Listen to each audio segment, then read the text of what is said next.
Is now the right time for tax cuts, Chancellor? Are you being honest with the public about the state of the economy, Chancellor? Is this the last chance to win an election, Chancellor? Is this the last roll of the dice? Is this enough, Chancellor?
camera is this?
Two games, everything's Thursday came out, all in that Chelsea game.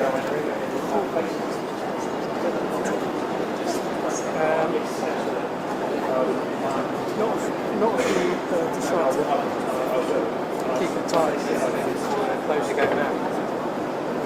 10 minutes? So, surely that's a trait of the old top. There must be an emergency mode where we've got the lead. We've got bloody protected surely in 10 minutes, no?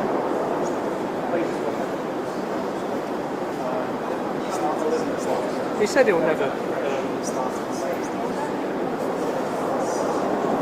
he said he'll never blame the players. They'll take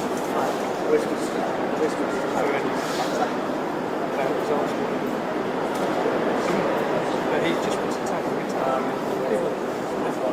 Say another two game losing, a few more losses in a row, people will question how quickly it is. It's tragic.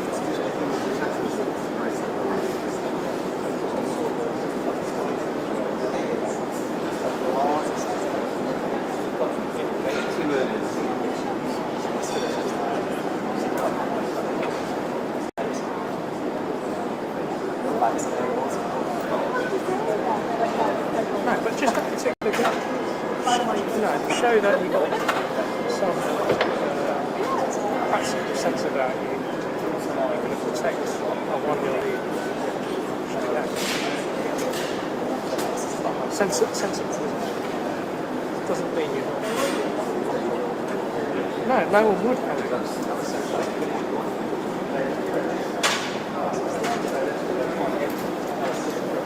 You know, we're not like you don't want to lose them.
Maybe I should have done it straight on shot, but who cares? You got straight on all the way, didn't you? Yeah, but not straight onto the door. Yeah, I know. That's what I ended up getting. I did get the door with it. See, we didn't expect you to normally stop and post. Yeah. Last time, he was pretty much running down the hallway. By the time we got to the door, he was doing about 20 miles an hour. Just get it over with.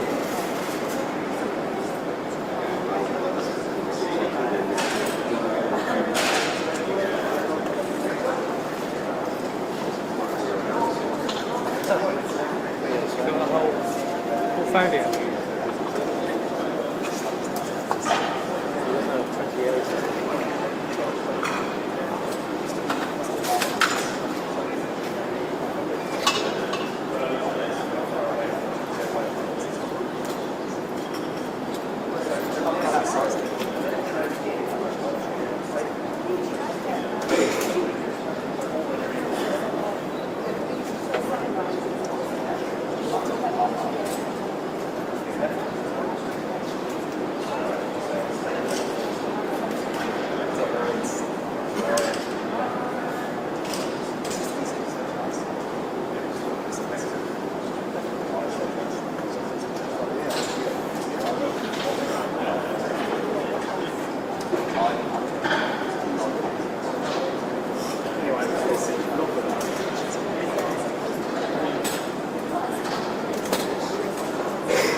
Him leaving the Korean stand, you wouldn't leave any gear down there, would you? Leave the store. Are you pouring in the stuff? Is it painful?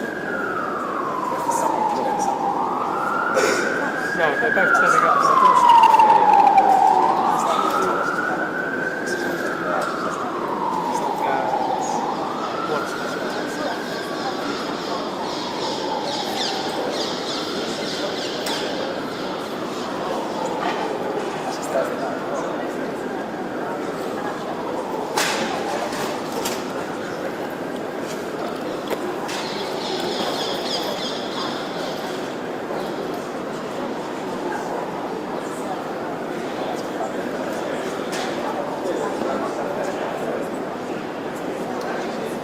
How compliant was the dog in the picture?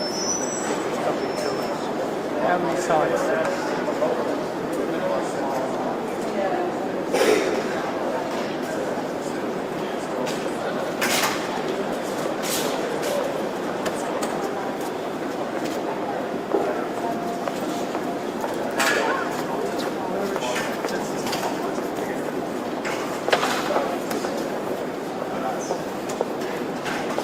Liaise with the boss. Yeah.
Oh, sorry. Yeah.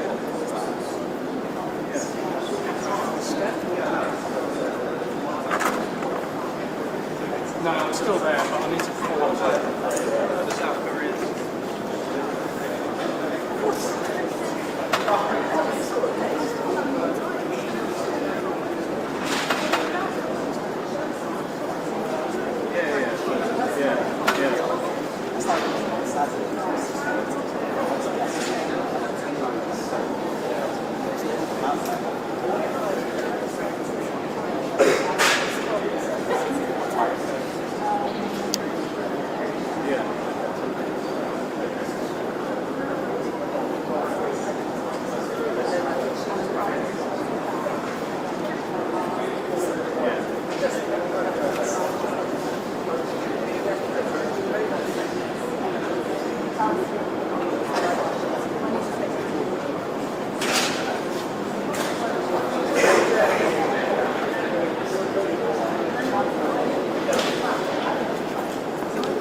Hi, Mr. Dowden, how are you?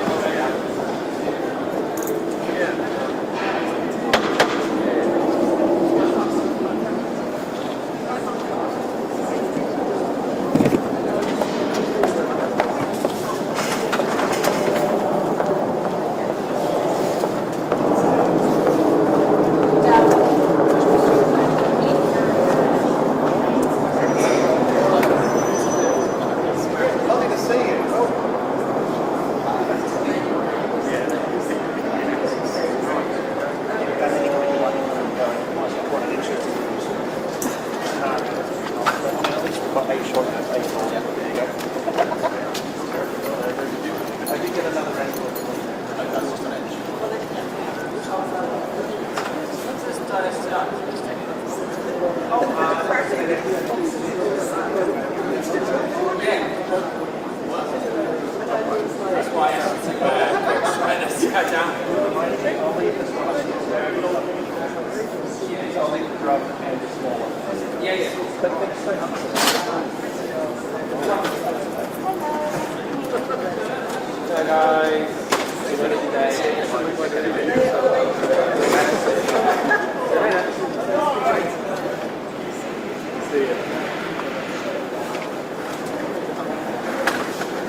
Strictly speaking, what's every Saturday?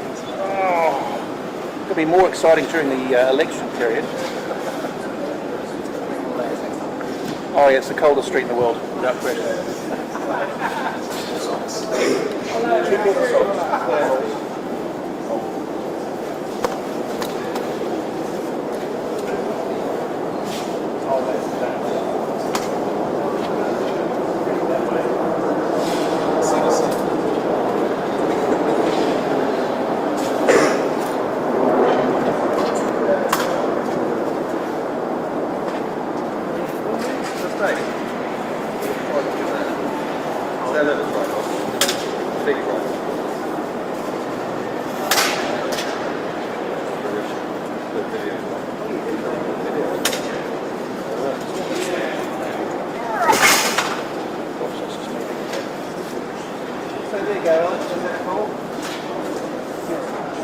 I'm incorporating everybody in this as well.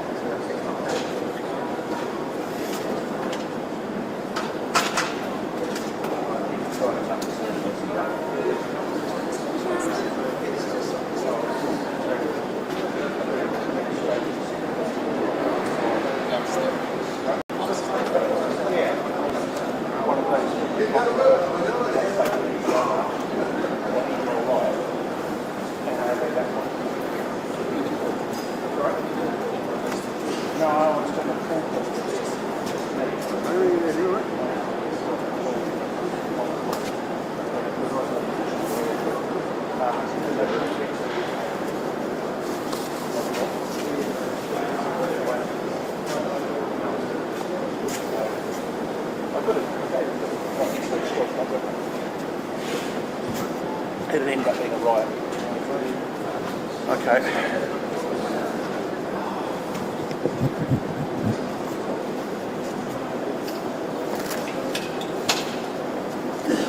Look at that. Are you... Okay, you're good.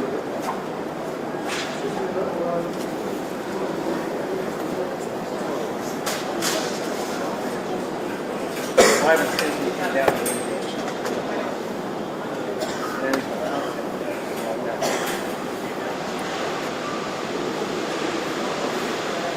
It's just the office.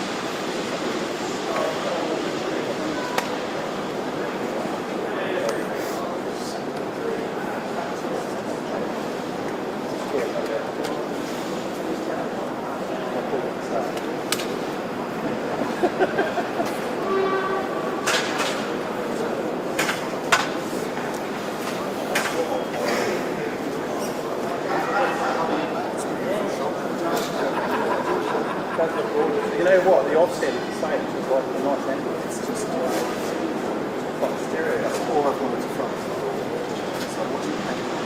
Well, it's very nice to go ahead and change it up. Yeah. Freedom.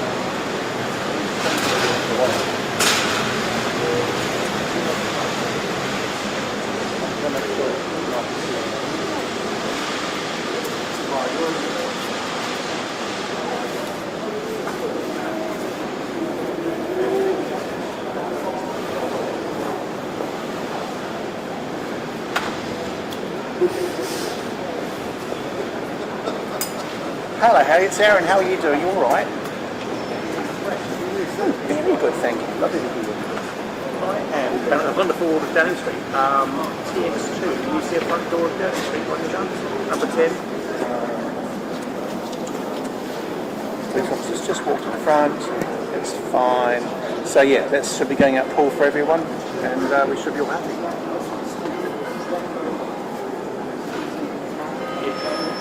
Lovely. Thanks so much for that. We'll talk to you soon. Okay. Bye.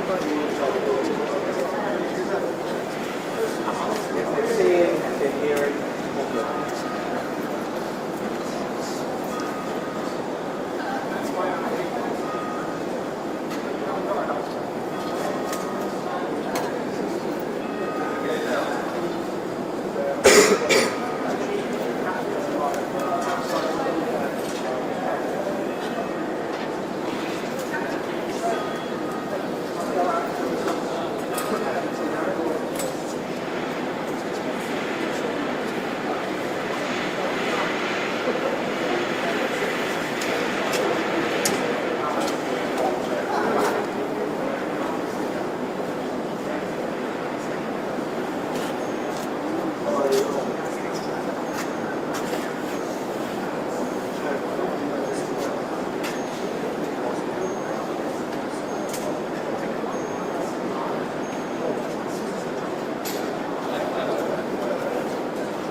Sorry, I'm afraid that very good point to make.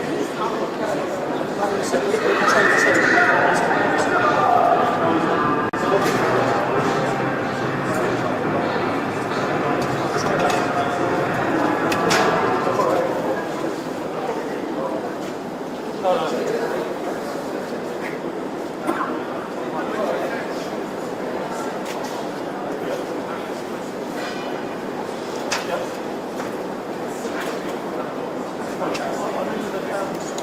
the Prime Minister, so I've got about 10 minutes.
Okay, well, suddenly, I know, suddenly I'm the one who has to call up, and because they said I'm not recording this, it's not up to me. I'm sending a feed, not that happy, more interest, and they said, well, can you do it? Okay, well,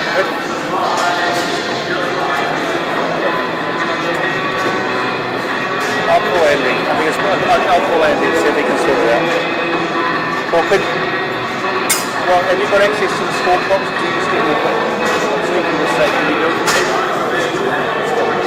Yeah, I'm in the middle of filming MPs coming backwards and forwards, so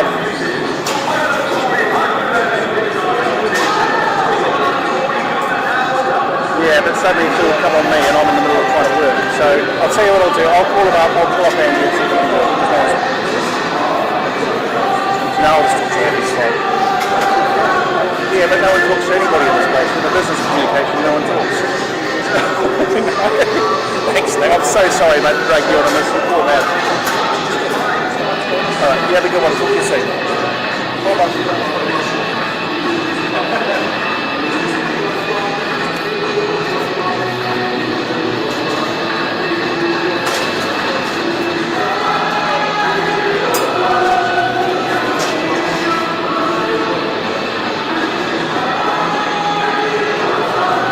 Hello, Tom and Darren. How are you? You alright?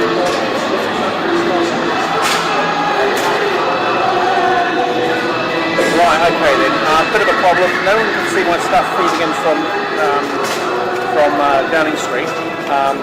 And Andy's not around, is he? I just said, I just spoken to Knox. They want me to talk to NGS. So, I mean, seriously, I'm going to film this too. Look, I'll deal with it. It's fine. Cheers, matey. Bye.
Hello, it's Aaron calling from Downing Street on TX2 N18L. Are you recording across this point in time? Thank you so much.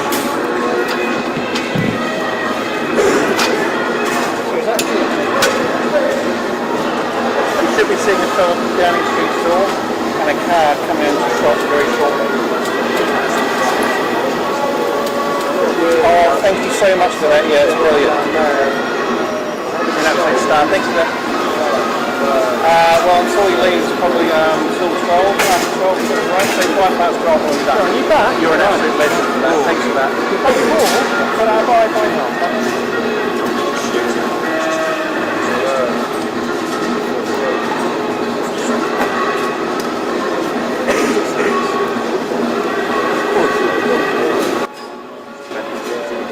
What do you mean high? What would you say? 400? Oh yes, fine. Even I think I've shot to 20,000. Yeah. Okay. Yeah, fine. Hey, darling. You like that shot? Everything you ever wanted? Are you recording that? For me. Isn't that when you've got all your furniture? Are you coming back here now? Yeah. Phil's come back. So you got any more space that way? Don't put my lips on that way. Is it me or is that door on the piss?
He's had it 3 times, isn't he? In a row. Is that a record or something? I think the last 2 games you got the best start to any season. Yeah. You've got 2 audio going now. How that came you can crashing down. It is, but it feels more significant. It could, it could be a turning point. I've got this awkward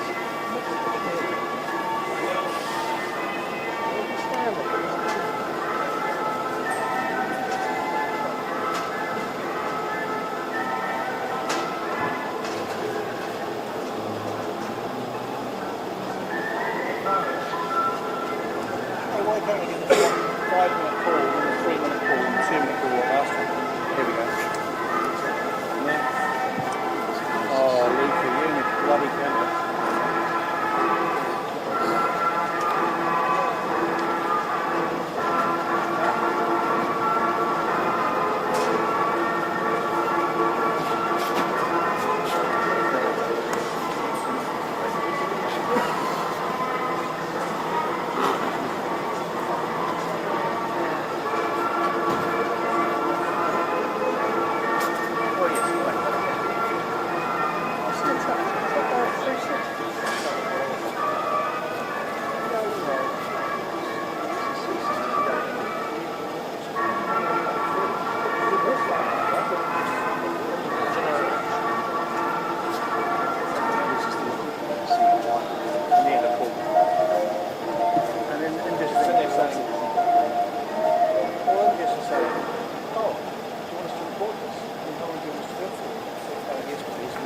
So they crash into the report. It's insane.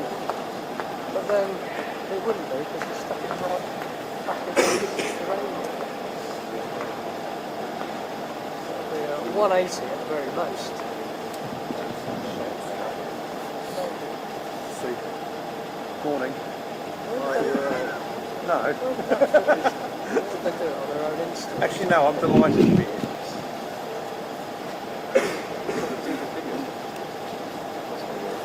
Was there a new photographer they got that? Big guy. Was there a new bolster? Is he enough? Are they still on?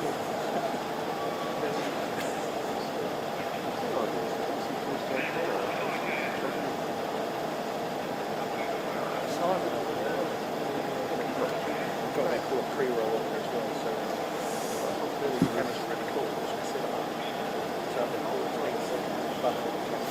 So no matter what happens, we roll back with it. It's not some previews.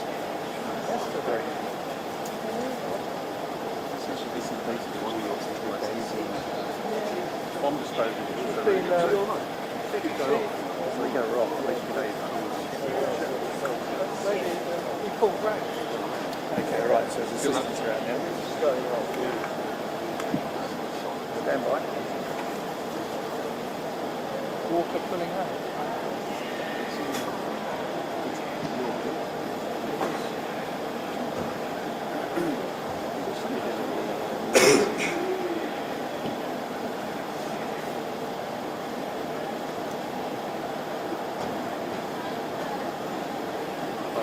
It's not. It's a filter. Started. This guy's going to get a shock when I come through the door and just hit back at the end. There we go.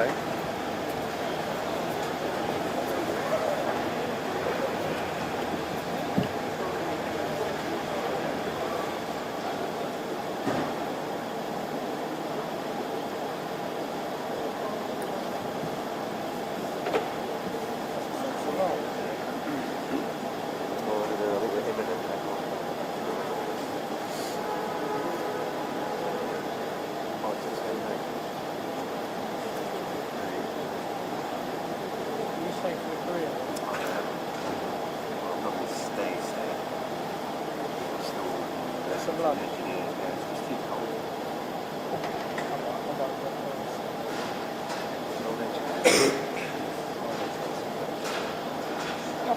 Aren't they quite reasonable? There is such thing as a reasonable capacity. Oh, it's about 3 kilos. We'll finish the full last 3 leaves. Go Ray, I think. Go on the doorstep. Buy around with teas for everyone. And And that changed from £2 cost. And enough money for the bus fare home, but yeah.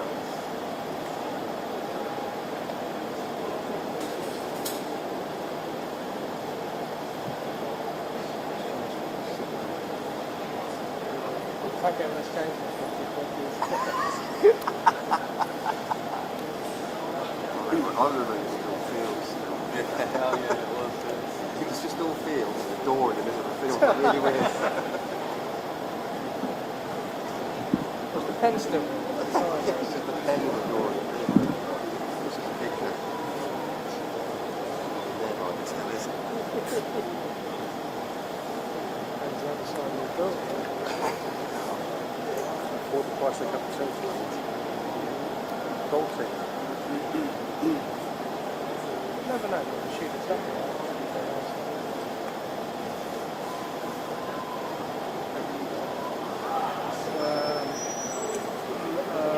Mountain Clinton, yeah, I picked it up early this year when it was getting warmer. That's what it sounds like. It's really light and it's waterproof. It's something you can hold me through a day there, Yeah. and then I can get in and out of those jobs, and also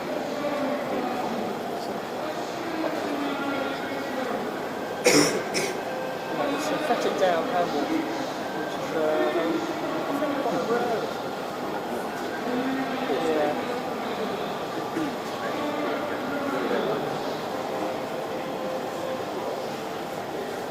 And it's very lightweight as well. It's not a heavy kind of.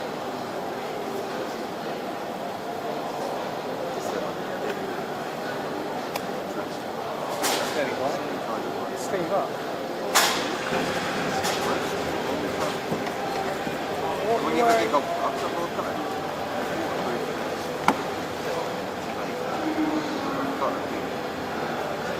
It's too heavy a bolt. Watch them together. What?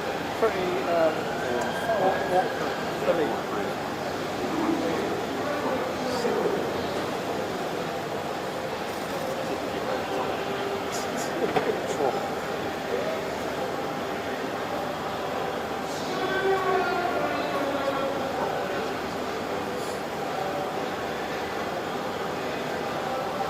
My first fairy hat I've ever bought, and it's a revelation. It's a revelation.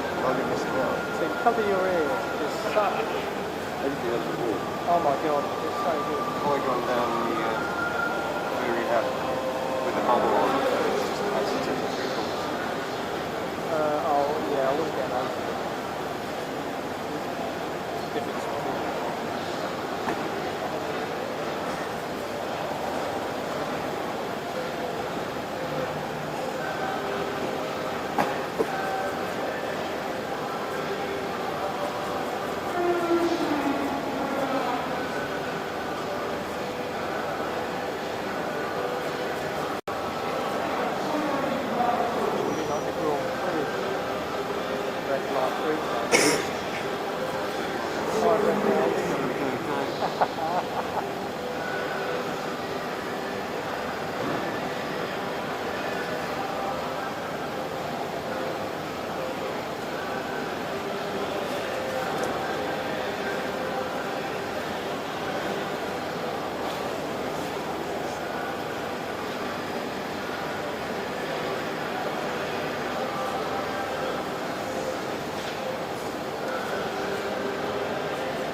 Not on mine.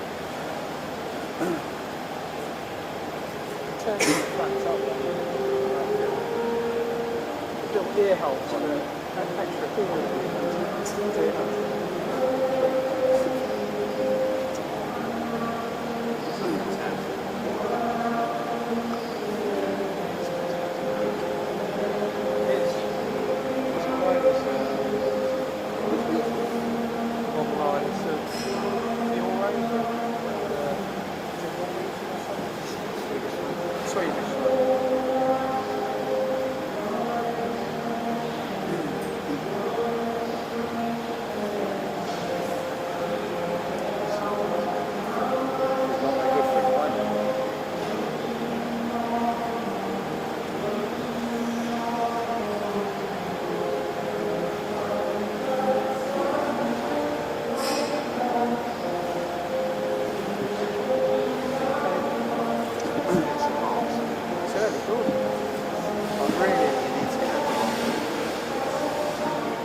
Is now the right time for tax cuts, Prime Minister?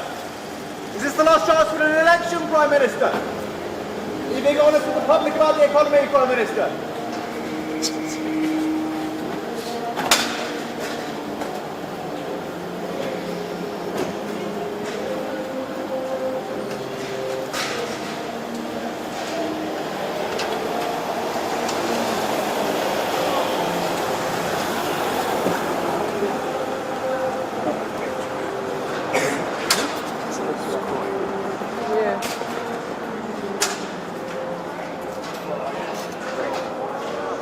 Yeah.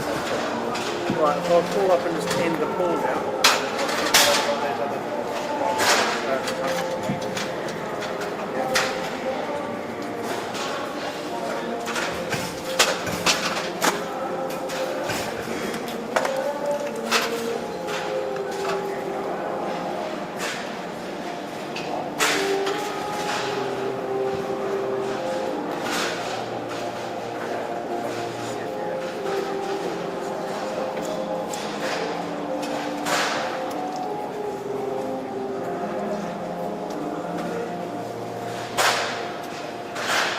How did it work? Did it fly?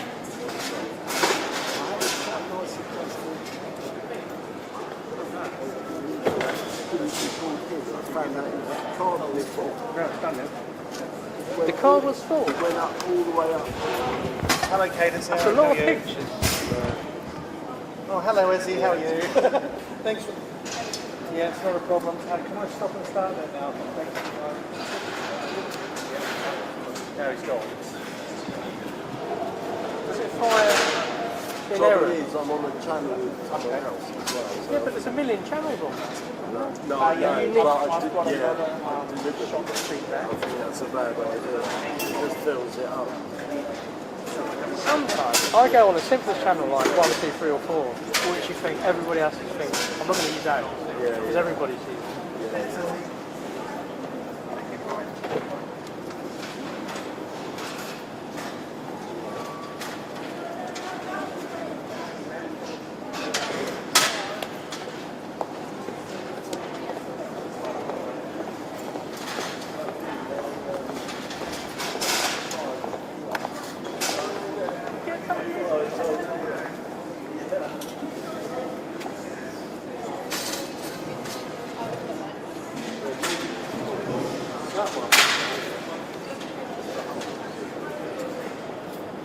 The red box at least.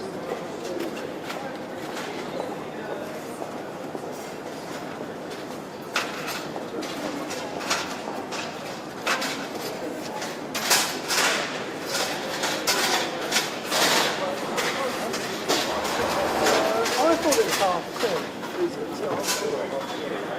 Someone then said half free, so I've got no idea.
partigiano, portami via.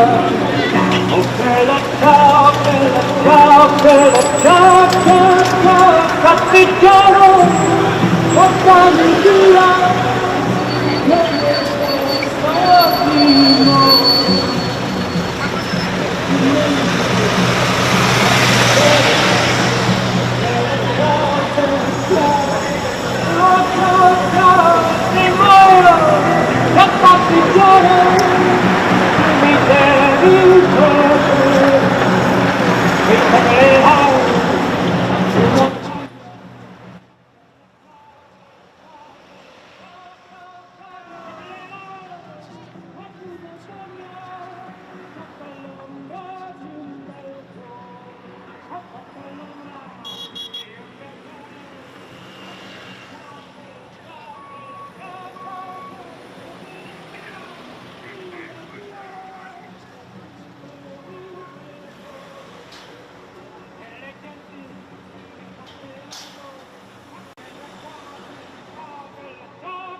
Him leaving the Korean, you wouldn't leave any gear down there, would you? Leave the store. Are you falling yourself? Is it posted? No, they're both turning up to the door. Yeah, it's fine. Hey, darling. You like that shot? Everything you ever wanted? Are you recording that? For me. When you put all your furniture. Are you coming back here, Neil? Yeah. Phil's come back. So you got any more space that way? Don't put the lips on like that.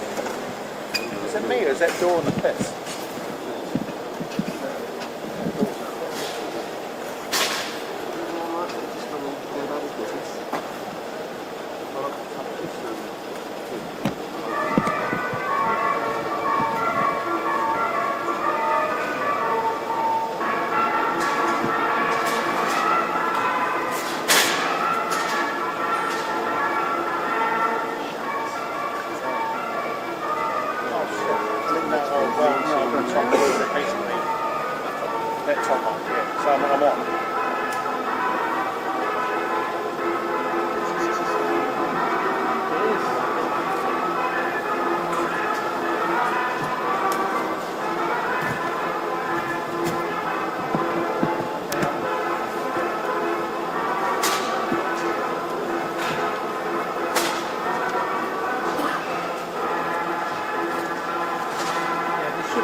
He's had it 3 times, isn't he? In a row. Is that a record or something? I think the last 2 games, you had the best start to any season. Yeah. We've got 2 audio going now. How that came crashing down. It is, but it feels more significant. It could, it could be a turning point. I've got this awkward.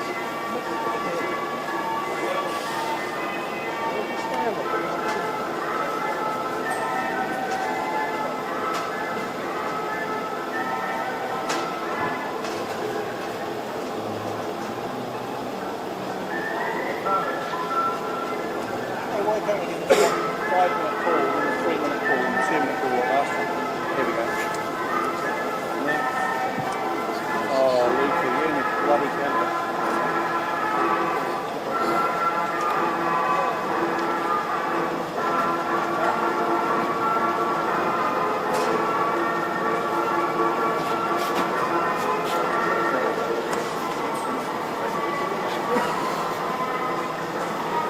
With the cost of living payments this year, which include £150 for all those on means-tested disability benefits. Andrew Jones. Thank you, Mr. Speaker. Does the Prime Minister agree that the measures taken to get us through the economic shocks caused by COVID and Putin's war were right for that time, but they are not the blueprint for the long-term successful economies of the future? It's innovation and skills and investment in these, such as the imminent rebuild of Harrogate College or the 12,000 local apprenticeships we've seen since 2010. These are our foundation, and not the fantasy fairy tale tens of billions of borrowing from the Labour Party. Well, Mr. Speaker, my honourable friend is right, and I'm proud that since 2010 we've created 5.5 million apprenticeships. And Mr. Speaker, that's the difference between us. We now know that the party opposite want to halve the number of apprenticeships if they were in office. Meanwhile, we want to make an apprentice education secretary. But my honourable friend is right. Labour's plans to borrow £28 billion a year would just push up inflation, interest rates and taxes, undermining all the progress that we've made on the economy.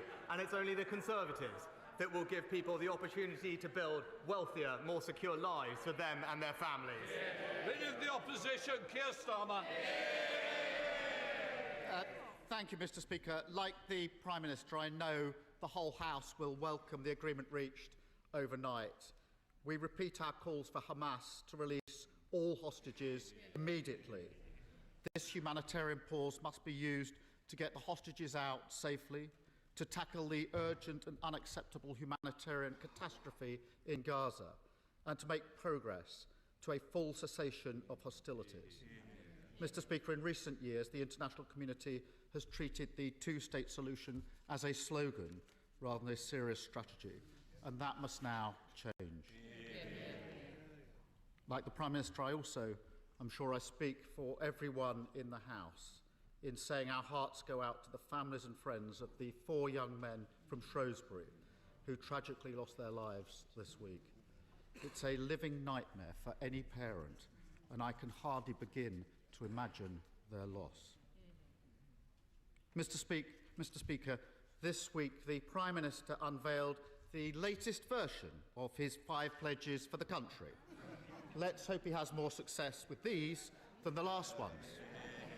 Did he forget the NHS? Prime Minister. Well, Mr. Speaker, not only when I became Prime Minister, just weeks after becoming Prime Minister, we injected record funding into the NHS and in social care. We also unveiled the first ever long-term workforce plan in the NHS's 75-year history. But I'm pleased he mentioned the 5 pledges because, as he knows, 3 of them are economic, and on a day which we will focus on the economy, I'm pleased to report that we have indeed halved inflation, no thanks to the party opposite. We have indeed grown the economy, and we have indeed reduced debt. That's a Conservative government delivering for this country. Well, the reason he ignored the NHS, not only in his new pledges, but just now, is because 7.8 million people are currently on the waiting lists. That's 500,000 more than when he pledged to bring them down nearly a year ago. And the Prime Minister just claimed that this is all about economic growth.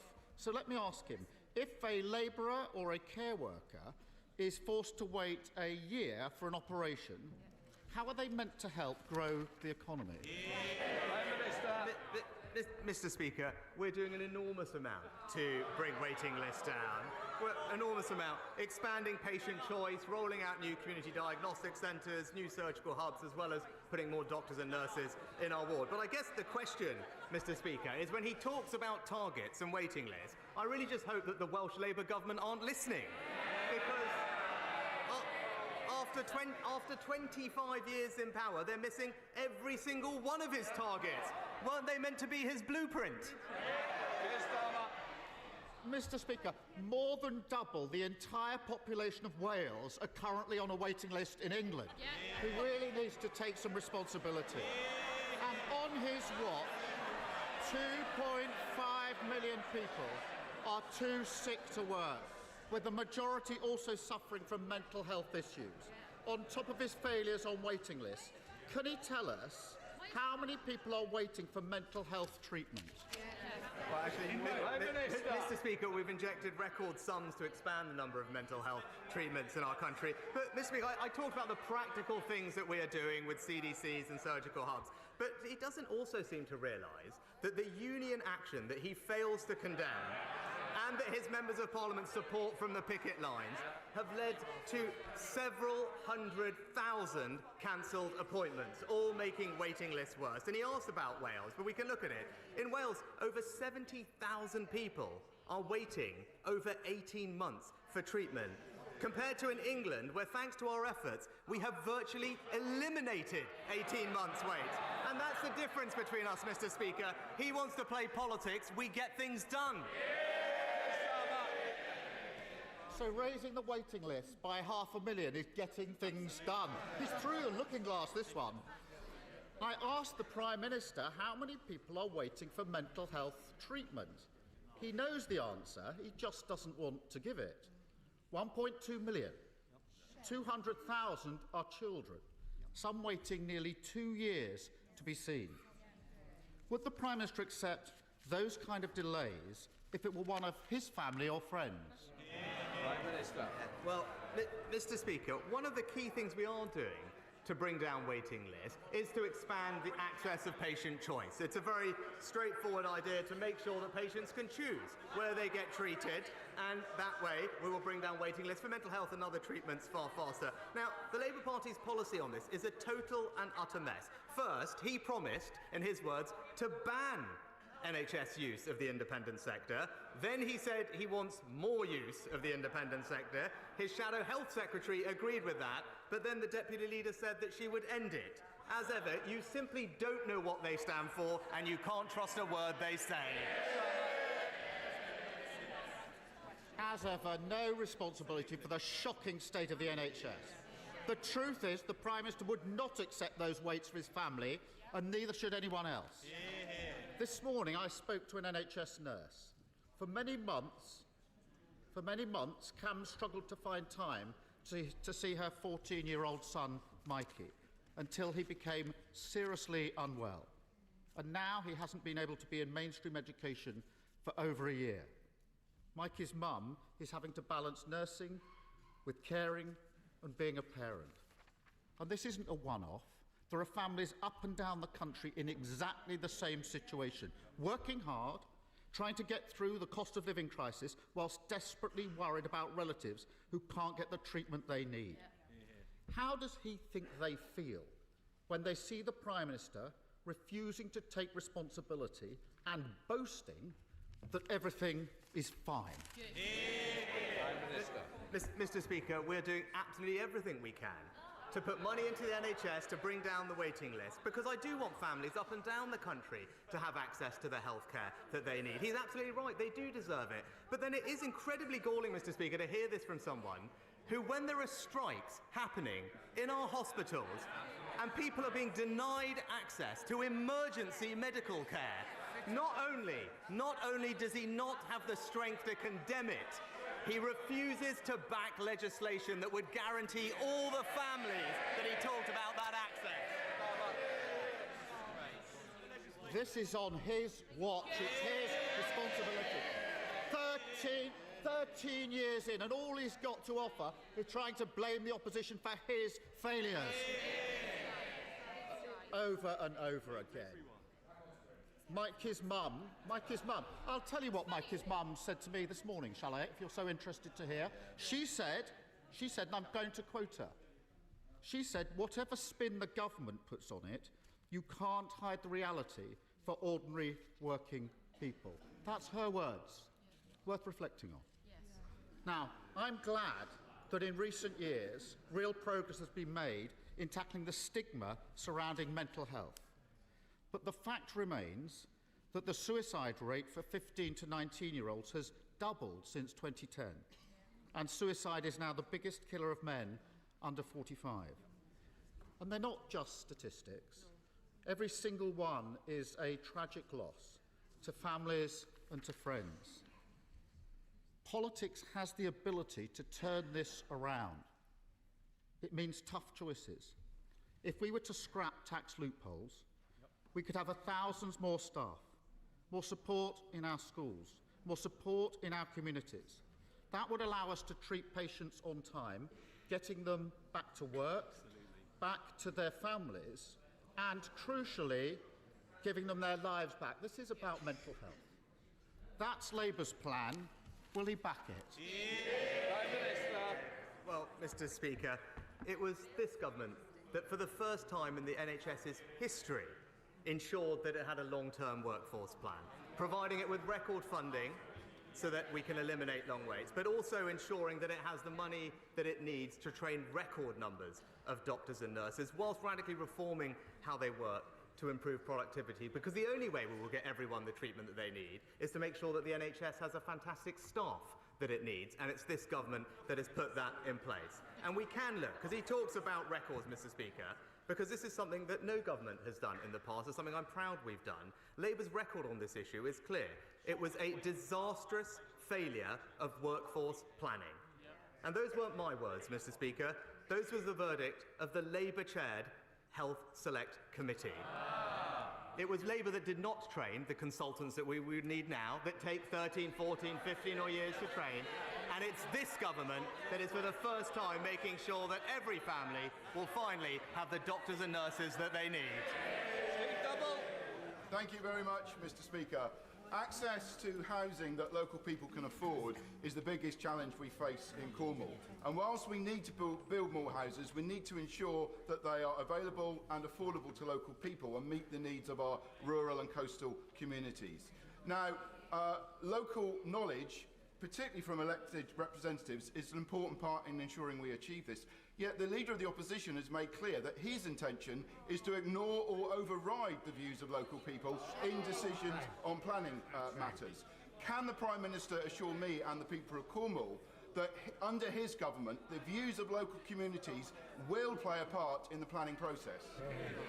Minister. I thank my honourable friend for his excellent campaigning on behalf of his constituents, and I agree with him that housing must meet the needs of local communities, and our Affordable Homes programme is delivering hundreds of thousands of homes across the country. But crucially, on this side of the House, Mr. Speaker, we believe that local communities must be consulted.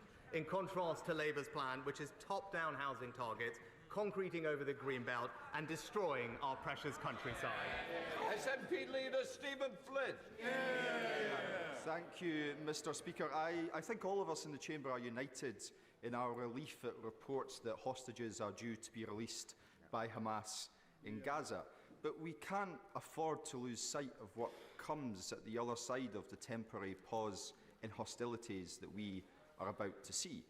At the end of 4 days, do we simply see the return to the killing of children in Gaza every 10 minutes? Or do we choose in this House to instead back a permanent ceasefire? Prime Minister.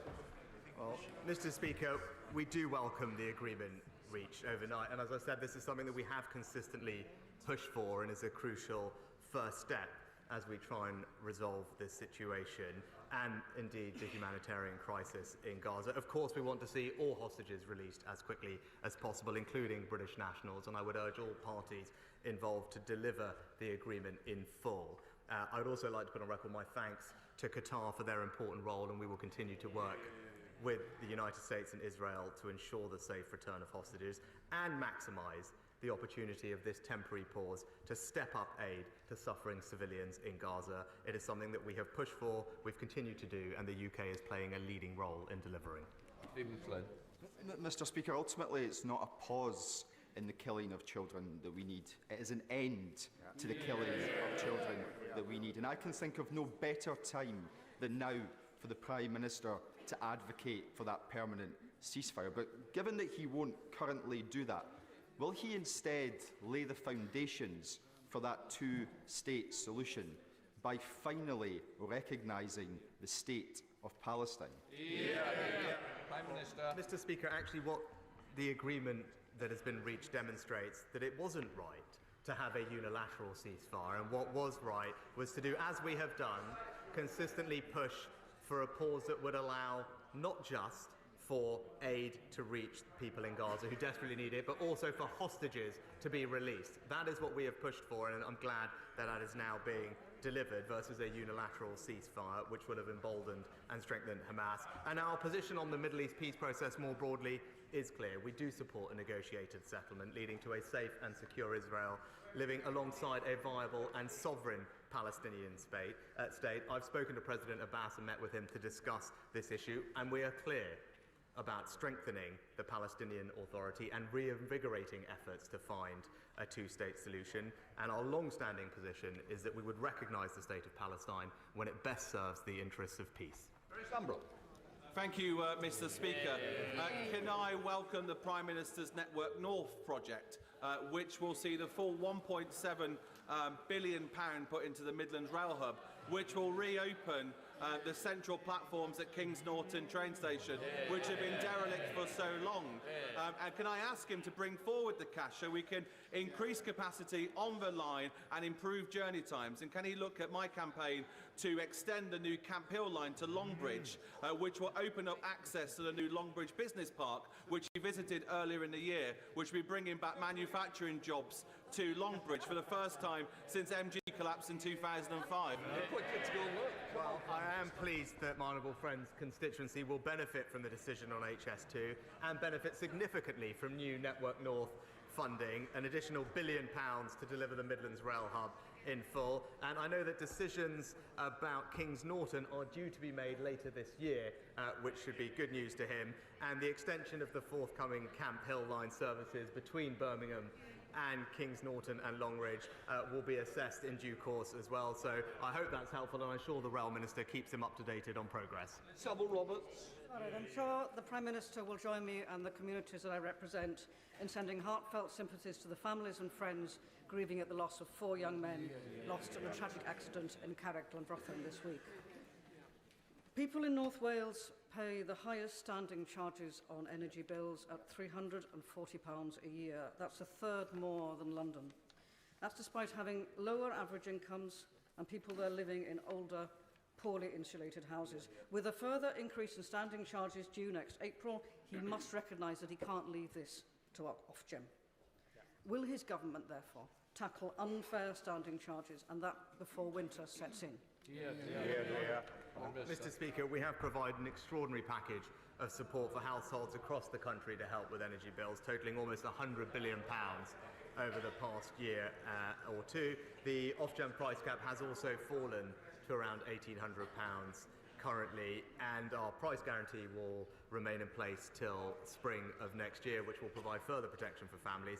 But crucially, the Chancellor announced previously that we have removed the premium paid by households using prepayment meters until the EPG ends, bringing their costs into line with those paid by comparable direct debit customers, and we continue to provide considerable support for vulnerable families throughout the winter with their energy bills. Liam Fox.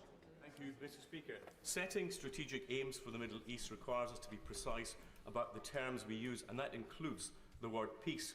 Peace is not just the absence of war or conflict, but the freedom from the fear of conflict or oppression or terror. Peace requires mutual respect, freedom from persecution, and living without fear of destitution.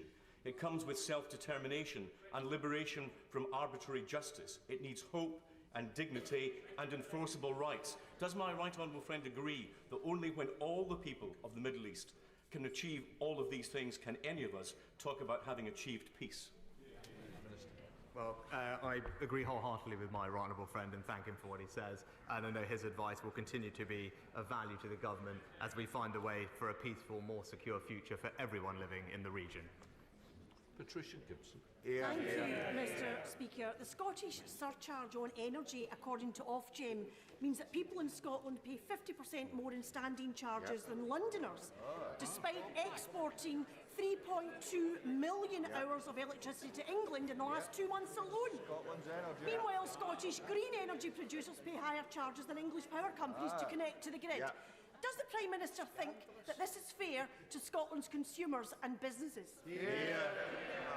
Mr. Speaker, I refer to my previous answer about the considerable support that we're providing to families across the United Kingdom with their energy bills. And actually, what would be good, she mentioned Scottish businesses, what would be good is if the SNP realised that they should support the 200,000 people employed in Scotland's North Sea oil and gas industry. Kevin Foster. Thank you, Mr. Speaker. The latest film from Torquay's Unleashed Theatre Company, 3 Steps, outlines the impact of homelessness. What further steps does the government plan to take in order to ensure everyone has a place of their own? Prime Minister. I thank my honourable friend for highlighting the important work of his local theatre company, Unleashed, and I wish them well in their future endeavours. We are investing an unprecedented £2 billion over the next 3 years to tackle homelessness and rough sleeping, including building thousands of move-on homes and implementing our landmark Homelessness Reduction Act, which has already prevented or relieved almost 600,000 households from suffering from homelessness. Liz Cunningham. Thank you very much, Mr. Speaker. Why are 34% of children in my constituency living in poverty? Prime Minister. Mr. Speaker, it's this government that has ensured that across our country 1.7 million fewer people are living in poverty as a result of the actions of this government. Yes, that is true, Mr. Speaker. Not only that, hundreds of thousands fewer children are living in poverty, and income inequality is at a lower level than we inherited from the party opposite. But, Mr. Speaker, we don't want any child to grow up in poverty, and the best way to make sure that that happens is to ensure that they do not grow up in a workless household. And that is why the right strategy is to ensure that we provide as many children with the opportunity to grow up with parents in work. And because of the actions of previous governments, several 100,000 more families are in that. Got it. Durham Henry. Thank you, Mr. Speaker. I have a question about apprenticeships. It is vital that individuals of any age can train and retrain for good local jobs, further education and skills opportunities that are available. So will the Prime Minister work with me in my campaign to establish an apprenticeship hub in Broxton? Thank my honourable friend for all his campaigning on this important issue. We've delivered over 9,000 apprenticeships in his constituency, of great local businesses, including some that I visited as Chancellor, like Hair and Beauty from memory. But while we continue to invest in apprenticeships, we know the party opposite now want to halve that number, and that is the difference between us. Whilst on this side of the House we want to give people a hand up, all Labour want to do is keep them in their place. Andrew Weston. Thank you, Mr. Speaker. With 316 arrivals by small boat this week, last week's Supreme Court ruling on Rwanda has left this government's lack of a compassionate and functioning asylum system totally exposed, with refugees suffering as a result and chaos at our borders. So could I ask the Prime Minister, yes or no, does he now intend to disapply human rights laws in order to continue wasting time and money on this cruel and discredited gimmick? Mr. Speaker, I'm glad the honourable gentleman mentioned the small boats arrivals. I'm pleased to tell him that thanks to the actions of this government, the number of arrivals are down by over 33% so far this year. No thanks to the party opposite that has opposed each and every single measure we have taken to stop the boats. Jason McCartney. Thank you, Mr. Speaker. Whilst the Labour leadership at Kirklees Council are looking to close Colne Valley Leisure Centre, hike up car parking charges and being criticised by their auditors for the way in which they manage their resources, there has been lots of good news for my bit of Yorkshire this week. £64 million of levelling up cash for Huddersfield Market and the Penistone rail line upgrade, and the West Yorkshire Investment Zone, focusing on the National Health Innovation Campus at the University of Huddersfield. Will the Prime Minister continue to invest in West Yorkshire and come and see some of these fantastic... Well, Mr. Speaker, what great news. What great news. I was delighted to hear that the third investment zone was announced in West Yorkshire, and indeed money for the Penistone Line rail upgrade and regeneration funding for Huddersfield Open Market. My honourable friend is right, though. While the Labour-run Kirklees Council is not investing in closing things, it's this Conservative government that is backing communities across the north. He's not going to. Mr. Speaker, on Monday, the government's chief scientific advisor, Patrick Vallance, told the COVID inquiry that the now Prime Minister had not asked for advice regarding Eat Out to Help Out. But on the 9th of March 2 years ago, the Prime Minister told this House that, and I quote, "At all steps in the crisis, we have taken the advice of our scientific advisors." Who's right? Prime Minister. Mr. Speaker, as he knows, there is an ongoing statutory inquiry into COVID. It's absolutely right that that process is followed. I look forward to providing my own evidence in the coming weeks and addressing all these questions. But it was the case that the government took advice from scientific advisors, and again, that's exactly what this inquiry will go over. Mr. Speaker, since I recently shared my own experience of birth trauma in this chamber, I've been inundated with mums writing to me from across the UK to share their stories. I received a concerning email last week from a Staffordshire mother who'd like me to raise her concerns about Royal Stoke University Hospital. She also experienced birth trauma and has been told that due to the time elapsed, they will not be able to investigate her concerns. It is not acceptable to me that my constituents are not having complaints investigated by my local hospital. So can I ask the Prime Minister to urgently meet with me to discuss this? And can I also ask him to include birth trauma in the refreshed update to the Women's Health Strategy? We must do better to provide aftercare to all mothers in this country. Well, can I thank my honourable friend for raising this important issue and for continuing to be a fantastic campaigner on birth trauma. I'm pleased that the first ever debate in Parliament on birth trauma was held recently in October. It was powerful, it was moving, and it highlighted just what a significant impact birth trauma can have on so many women's lives. The Department for Health are working with NHS England to make sure that we can improve maternity care and making sure that mental health care is also improved to deal with this, and I will ensure that the Health Secretary meets with my honourable friend so that we can ensure that we get this right for all the women who are depending on it. Mr. Speaker, in the last 13 years, the 6 oil and gas licensing rounds by the Tories have produced only 16 days' worth of oil and gas for the UK. Can the Prime Minister explain how doubling the number of licensing rounds will have any impact on the insanely high energy bills my constituents are facing? If he cared about energy security, jobs or the environment, He would surely be better matching the Scottish Government's £500 million investment in a just transition and providing a £400 rebate to bill payers. Mr. Speaker, not £500 million, we're investing tens of billions of pounds in the energy transition, not least with things like carbon capture and storage, which the North Sea can play a starring role in. But it's just completely wrong. In order to have energy security, it's right to exploit the resources that we have here at home. Even the Independent Committee for Climate Change projects that we will still need oil and gas as we make the transition and in decades' time. So the question from the Honourable Lady is, are we better off getting that here at home, supporting Scottish jobs and businesses, or are we better off putting that money in the hands of foreign dictators and shipping it here with 2 or 3 times the carbon emissions? Thank you, Mr. Speaker. Today I'm hosting 14 Ukrainian teenage children here in the House of Commons, whose parents have been and are fighting the Russians in Ukraine. 6 of them have been orphaned. They are up in the gallery, but they will also be in the IPU room from 1 till 2:30 this afternoon. So I know it's a busy and important day, but all colleagues are welcome to drop by if they're able. So will the Prime Minister join me in paying tribute to the parents of these children and take this opportunity to reiterate our steadfast support for the people of Ukraine in their fight for their independence, their freedom and their nation's survival?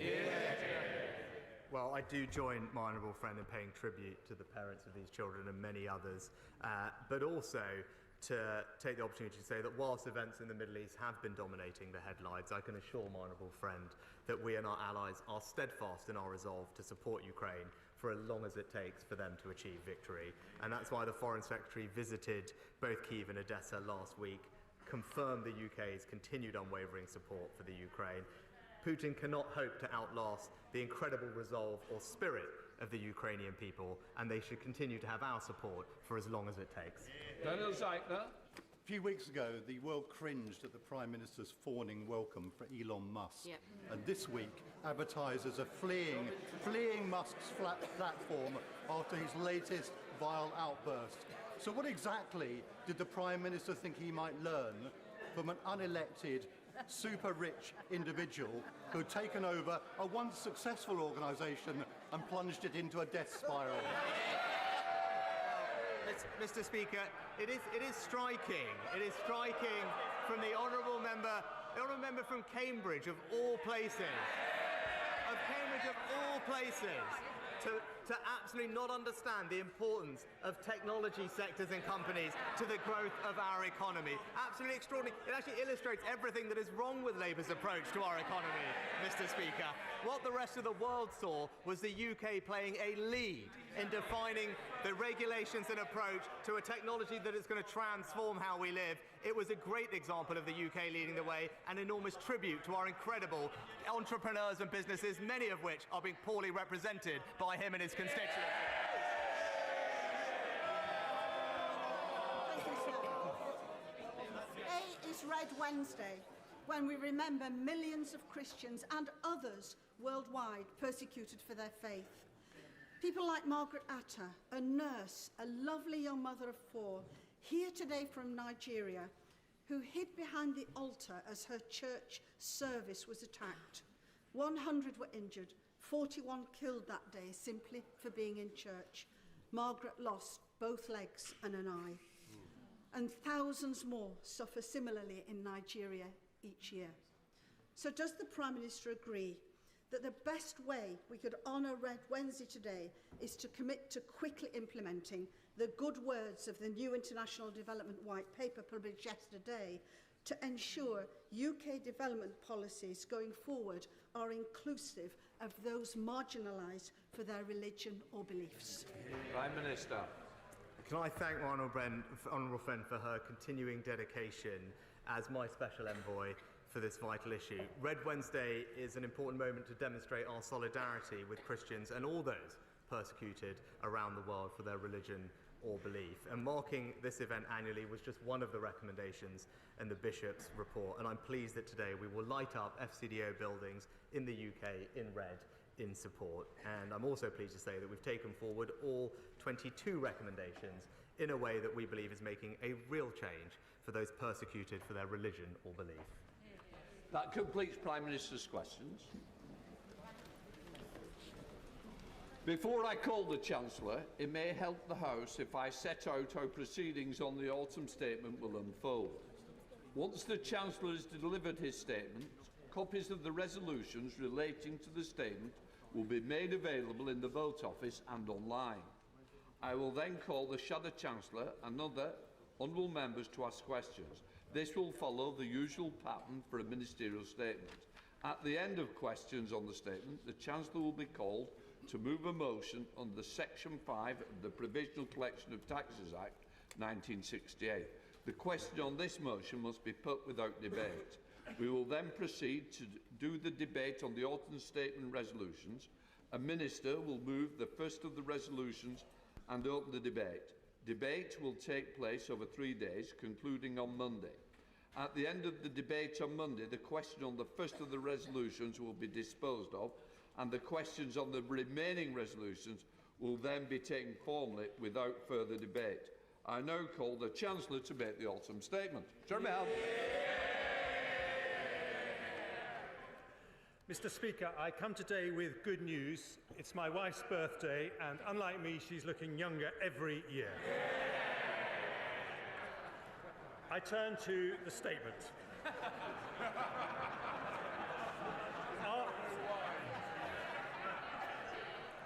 After a global pandemic and energy crisis, we have taken difficult decisions to put our economy back on track. We've supported families with rising bills, cut borrowing and halved inflation. Rather than a recession, the economy has grown. Rather than falling as predicted, real incomes have risen. Our plan for the British economy is working, but the work is not done.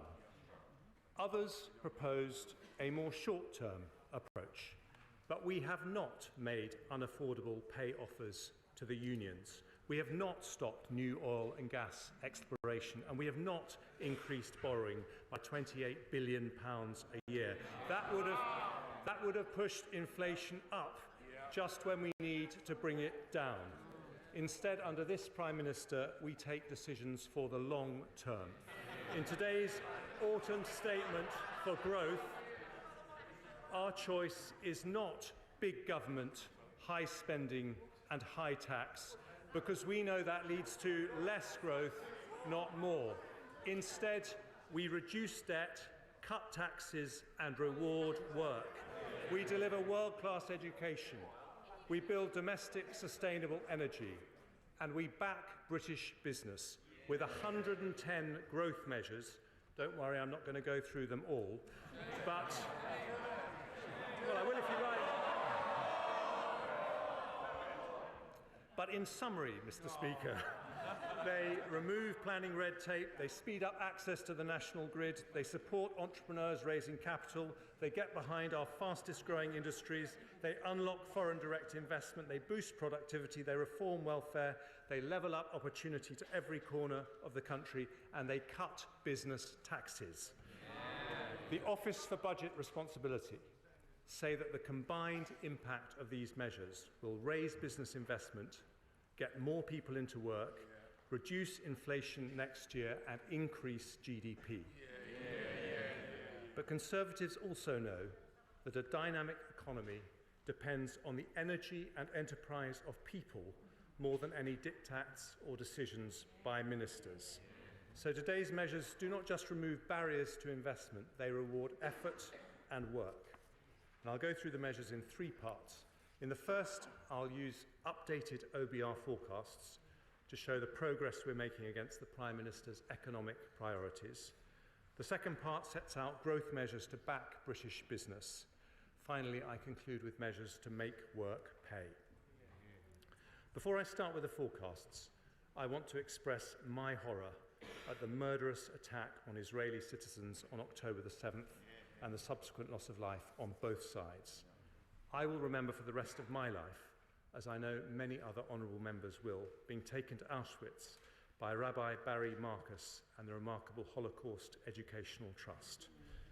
But I'm deeply concerned about the rise of anti-Semitism in our country. So I'm announcing up to £7 million over the next 3 years for organisations like the Holocaust Education Trust to tackle anti-Semitism in schools and universities. will also repeat the £3 million uplift to the Community Security Trust. When it comes to anti-Semitism and all forms of racism, we must never allow the clock to be turned back. I now move on to the OBR's economic and fiscal forecasts, and I thank Richard Hughes and his team for their sterling work in preparing them. 3 of my right honourable friend, the Prime Minister's 5 pledges at the start of the year were economic: to halve inflation, grow the economy and reduce debt. Today I can report to the House that we are delivering on all 3. Let's start with inflation. Now, the Shadow Chancellor didn't mention it in her conference speech. My conference speech was before hers, so all she had to do was a bit of copying and pasting, which I've heard she's good at.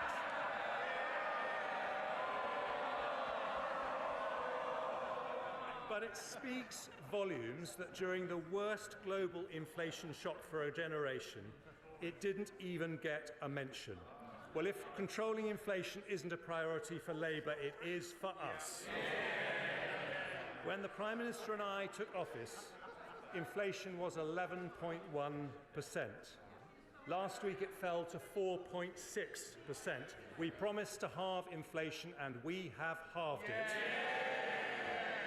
Core inflation is now lower than in nearly half the economies in the EU, and the OBR say that headline inflation will fall to 2.8% by the end of 2024 before falling to the 2% target in 2025.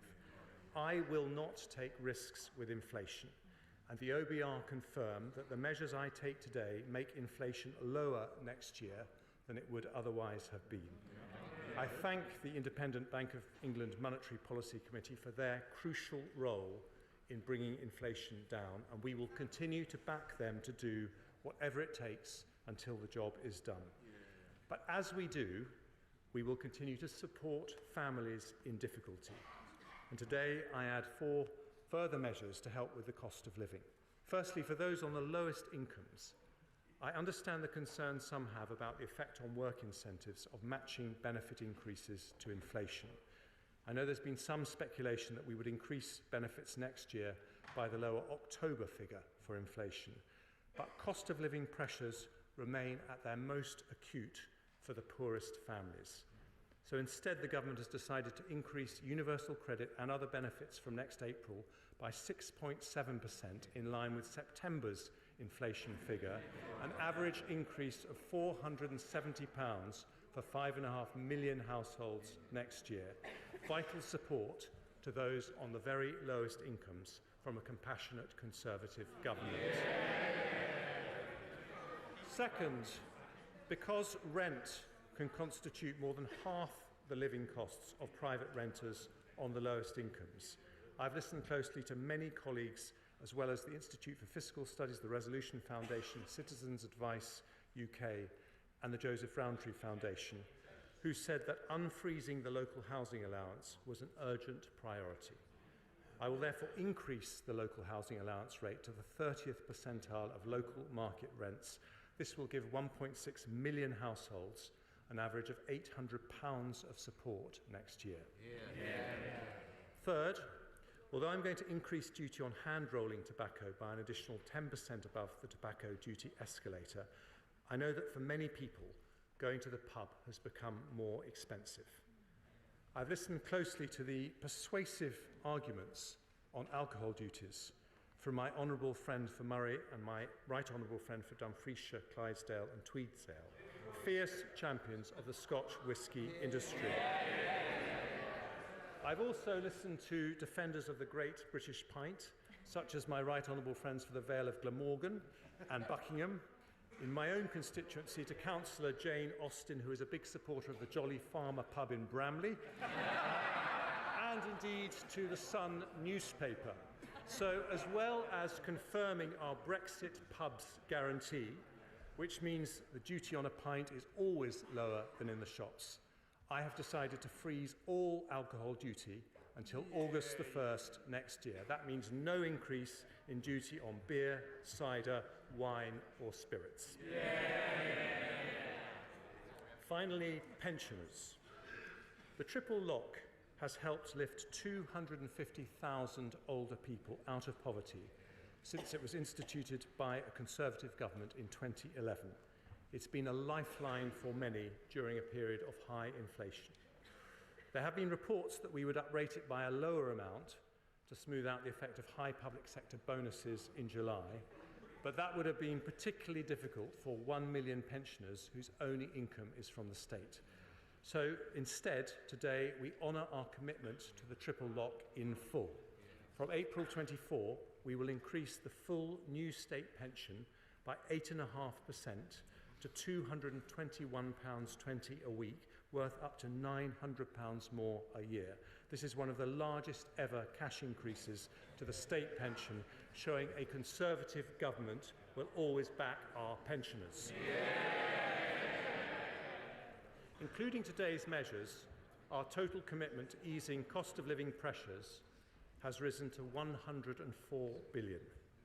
That includes paying around half the cost of the average energy bill since last October, and amounts now to an average of £3,700 per household.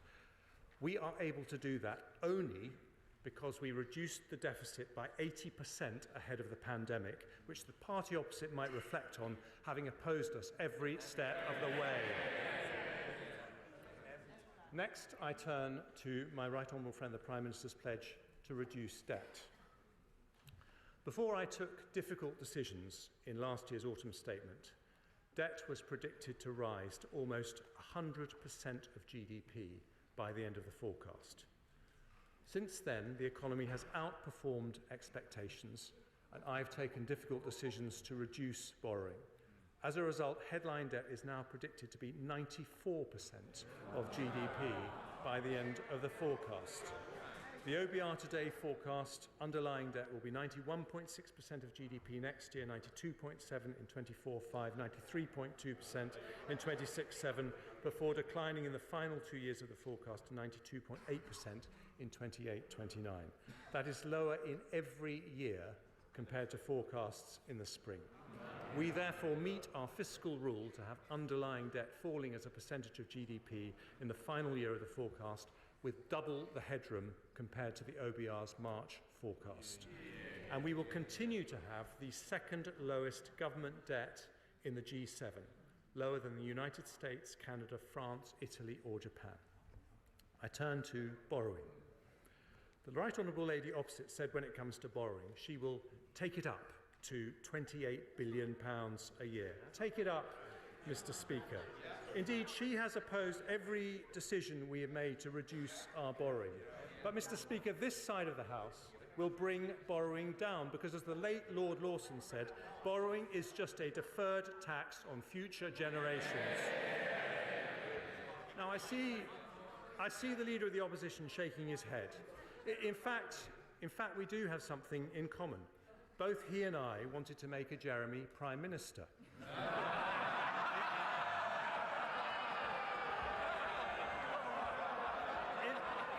In fairness, his party and mine are probably equally relieved we failed. But whereas this Jeremy is growing the economy, his Jeremy would have crashed it. And the numbers...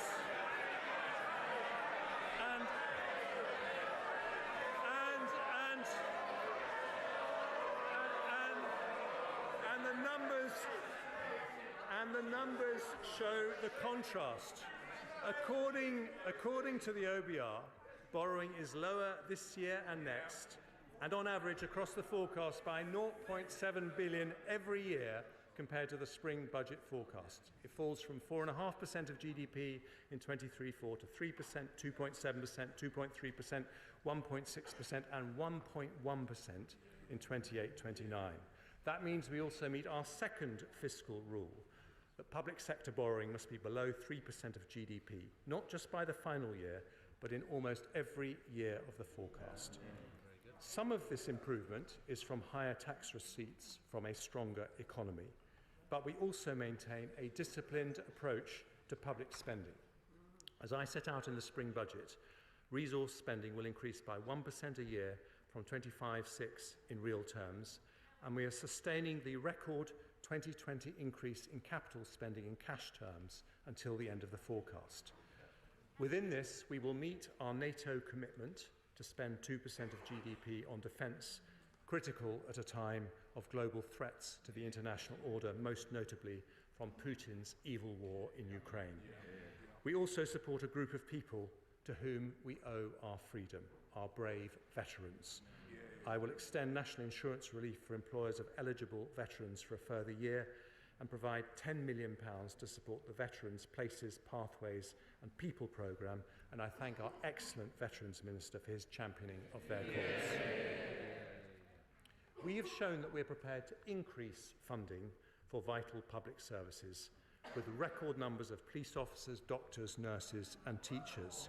We're nearly doubling the numbers of doctors and nurses we train, having given the NHS its first ever long-term workforce plan, as I promised to do a year ago. We're also tackling the biggest single preventable cause of mortality the NHS has to deal with by bringing forward plans for a smoke-free generation. But alongside extra funding and support, we need to see reform. We need a more productive state, not a bigger state. And that is why I want the public sector to increase productivity growth by at least 0.5% a year, the level at which the size of our state starts to reduce as a proportion of GDP. I've already announced plans to cap and reduce the size of the civil service to pre-pandemic levels. Today, I pay tribute to my friend, the former Chief Secretary of the Treasury, the Right Honourable Member for Salisbury, who started our brilliant public sector productivity programme. It will now be pursued by his formidable successor, the Right Honourable Member for Sevenoaks, who has already been with me to meet police, fire and ambulance personnel to understand why bureaucracy is holding them back. And through this vital work, we will ensure that over time, the growth in public spending is lower than the growth in the economy, whilst always protecting the services the public value. And I will also provide HMRC with the resources they need to ensure everyone pays the tax they owe, raising an additional £5 billion across the forecast period. My right honourable friend also promised to grow the economy. Since 2010, despite inheriting what was then the worst recession since the Second World War, Conservative administrations have presided over faster growth than many of our major competitors, including Spain, Italy, France. Well, they don't like to hear this, but let me tell them the list. Spain, Portugal, France, Italy, Netherlands, Austria, Germany, Japan. We've grown faster than all of them since 2010. But all those countries have faced a pandemic and an energy shock. And as a result, last autumn, the OBR forecast a recession in which the economy was forecast to shrink by 1.4% this year. Instead, it grew. In fact, it's grown faster than the euro area. Revised numbers from the ONS now say the economy is 1.8% larger than pre-pandemic. And looking ahead, the OBR expects the economy to grow by 0.6% this year and 0.7% next. After that, growth rises to 1.4% in 25, then 1.9%, 2% and 1.7% in 28. If we want those numbers to be higher, we need higher productivity. The private sector is more productive in countries like the United States, Germany and France because it invests more, on average 2 percentage points more of GDP every year. The 110 measures I take today help close that gap by boosting business investment by £20 billion a year.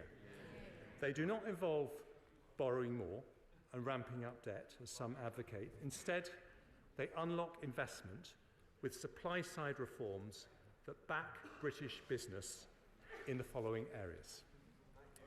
First, skills. No economy can prosper without investing in the potential of its people.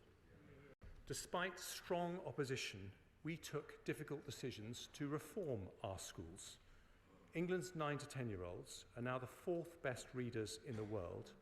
And since 2015, our 15 to 16-year-olds have risen 7 places in the OECD rankings for maths, not least thanks to the efforts of the brilliant Right Honourable Member for Bognor Regis and Littlehampton. But 9 million adults in England still have low basic literacy or numeracy skills.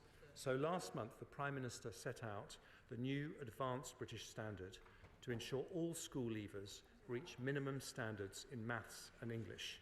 And while the party opposite wants to reduce the number of apprentices, we want to increase them. So, following engagement with Make UK and others, I'm announcing a further £50 million of funding over the next 2 years to pilot ways to increase the number of apprentices in engineering and other key growth sectors where there are shortages. Next, planning. It takes too long. There's 110 of these measures, so just be patient, folks. I move on to planning. It takes too long to approve infrastructure projects and business planning applications. Many businesses say they would be willing to pay more if they knew their application would be approved faster. So from next year, working with the Community Secretary, I will reform the system to allow local authorities to recover the full costs of major business planning applications in return for being required to meet guaranteed faster timelines. If they fail, fees will be refunded automatically, with the application being processed free of charge. A prompt service or your money back, just as would be the case in the private sector. Now, many planning applications are for house building. The leader of the opposition told us he wanted to be a builder, not a blocker. It didn't last long. Just a few months later, Labour blocked reforms to the rules on nutrient neutrality, shamelessly preventing 100,000 houses from being built.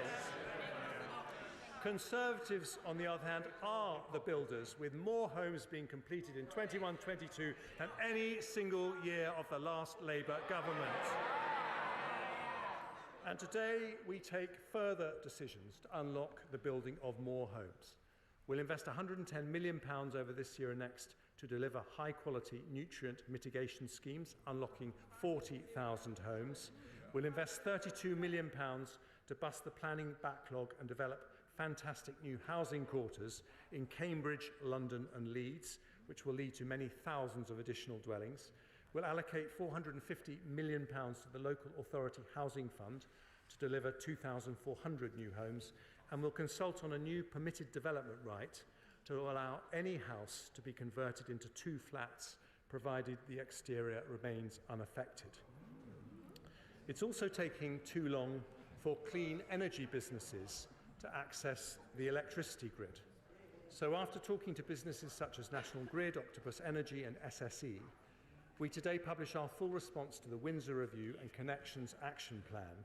These measures will cut grid access delays by 90% and offer up to £10,000 off electricity bills over 10 years for those living closest to new transmission infrastructure. Taken together, these planning and grid reforms are estimated to accelerate around £90 billion of additional business investment over the next 10 years. Next, foreign direct investment. I'm extremely grateful to Lord Harrington for his excellent report on how to increase foreign direct investment. We accept all his headline recommendations, and in particular we'll put in place a concierge service for large international investors, modelled on the best such services offered by our competitors, and will increase funding for the Office for Investment to deliver it. I now turn to reforms to pension funds that will increase the flow of capital going to our most promising growth companies in a way that also improves outcomes for savers. I'll take forward my Mansion House reforms, starting with measures to consolidate the industry. By 2030, the majority of workplace DC savers will have their pension pots managed in schemes over 30 billion, and by 2040, all local government pension funds will be invested in pools of 200 billion or more. I'll support the establishment of investment vehicles for pension funds to use, including through the LIFTS competition, a new growth fund run by the British Business Bank, and opening the PPF as an investment vehicle for smaller DB pension schemes. I will also consult on giving savers a legal right to require a new employer to pay pension contributions into their existing pension pot if they choose, meaning people can move to having one pension pot for life. These reforms could unlock an extra £75 billion of financing for high-growth companies by 2030 and provide an extra £1,000 a year in retirement for an average earner saving from 18. Alongside this, I'm also proposing further capital market reforms to boost the attractiveness of our markets and make sure the UK remains one of the most attractive places to start, grow and list a company. And as part of this, I will explore options for a NatWest retail share offer in the next 12 months, subject to market conditions and achieving value for money. It's time to get SID investing again. Next, I move on to measures to support our most innovative industries. In the last decade, under Conservatives, we have grown to become the third largest technology sector in the world, double the size of Germany, 3 times the size of France, the biggest life science industry in Europe, Europe's third largest generator of renewable electricity after Germany and Norway, and the 8th largest manufacturer in the world. When it comes to tech, we know AI will be at the heart of any future growth. I want to make sure our universities, scientists, and startups can access the compute power they need. So building on the success of the supercomputing centres in Edinburgh and Bristol, I'll invest a further £500 million over the next 2 years to fund further innovation centres to help make us an AI powerhouse. Our creative industries already support Europe's largest film and TV sector. This year's all-Californian blockbuster Barbie was filmed in the constituency of the Honourable Member for Watford, where, of course, the sun always shines. I know that even more could be invested in visual effects if we increase the generosity of the film and high-end TV tax credits, so I'll today launch a call for evidence on how to make that happen. British-discovered vaccines and treatments saved more lives across the world during the pandemic than those from any other country, and I'm incredibly proud of our life sciences industry. To further support research and development, I'm creating a new simplified R&D tax relief, combining the existing R&D expenditure credit and SME schemes. I'll also reduce the rate at which loss-making companies are taxed within the merged scheme from 25% to 19%, and lower the threshold for the additional support for R&D intensive loss-making SMEs that I announced in the spring to 30%, benefiting a further 5,000 SMEs.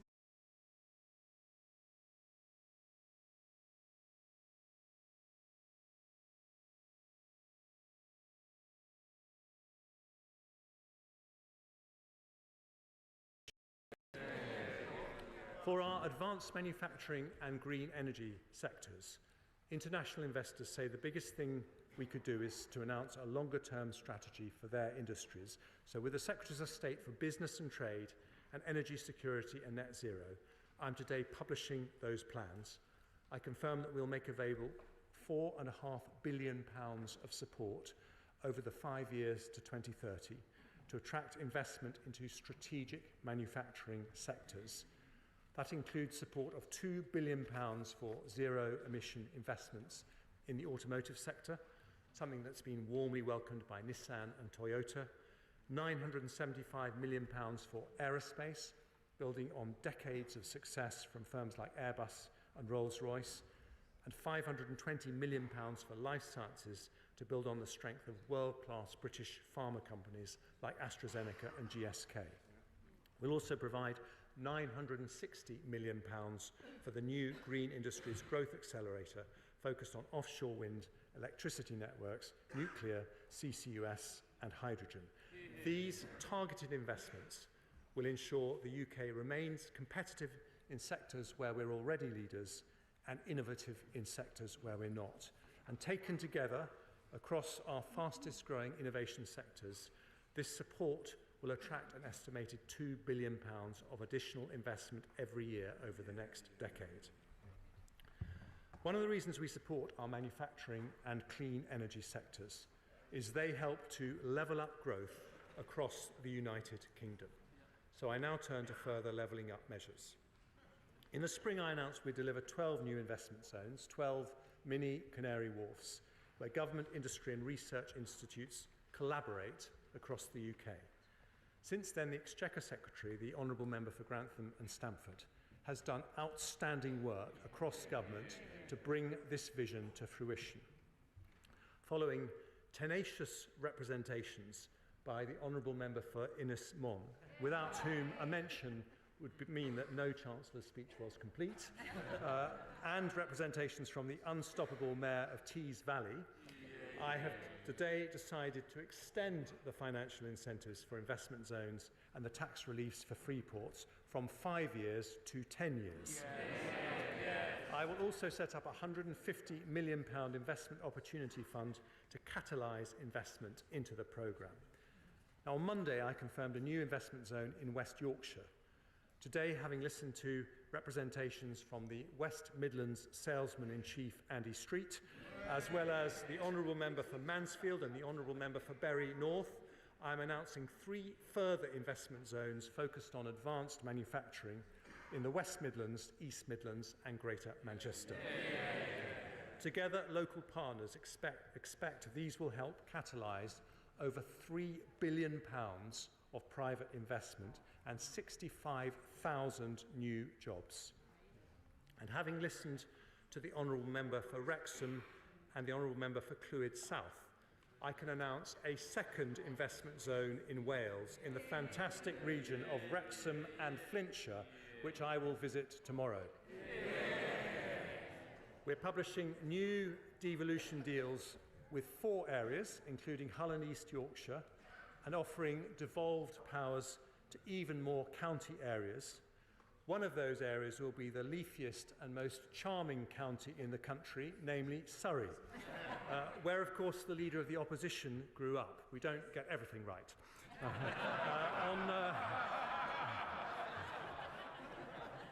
On Monday, we saw the announcement of £1 billion of funding through round 3 of the Levelling Up Fund, supporting projects following the campaigning efforts of the members for Keighley, Dewsbury, Doncaster, Scunthorpe, and, of course, Mr. Speaker, Chorley.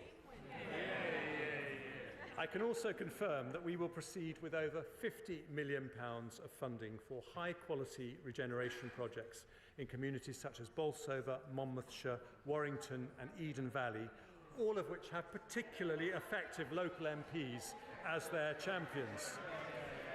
And because we are proudly the Conservative and Unionist Party, I'm announcing £80 million for the new Levelling Up partnerships in Scotland, £500,000 to support the Hay Festival in Wales, and £3 million of additional funding to support the successful Tackling Paramilitarism programme in Northern Ireland. Next, small business. I ran my own one for 14 years, and I've always known that every big business was a small business once. The Federation of Small Businesses say the biggest thing I could do to help their members is end the scourge of late payments. The Procurement Act we've passed means that the 30-day payment terms, which are already set for public sector contracts, will automatically apply throughout the subcontract supply chain. But from April 24, I'll also introduce a condition that any company bidding for large government contracts should demonstrate they pay their own invoices within an average of 55 days, which will reduce progressively to 30 days. Any small business will also tell you the biggest frustration they have is the tax you pay before making a penny of profit, not least business rates. Now, the government has already taken a third of properties out of rates completely through small business rates relief. We've frozen the tax rate for the last 3 years at a cost of £14.5 billion. We've removed downwards caps from transitional relief. And for retail, hospitality and leisure businesses, we've introduced a 1-year 75% discount on business rates up to £110,000.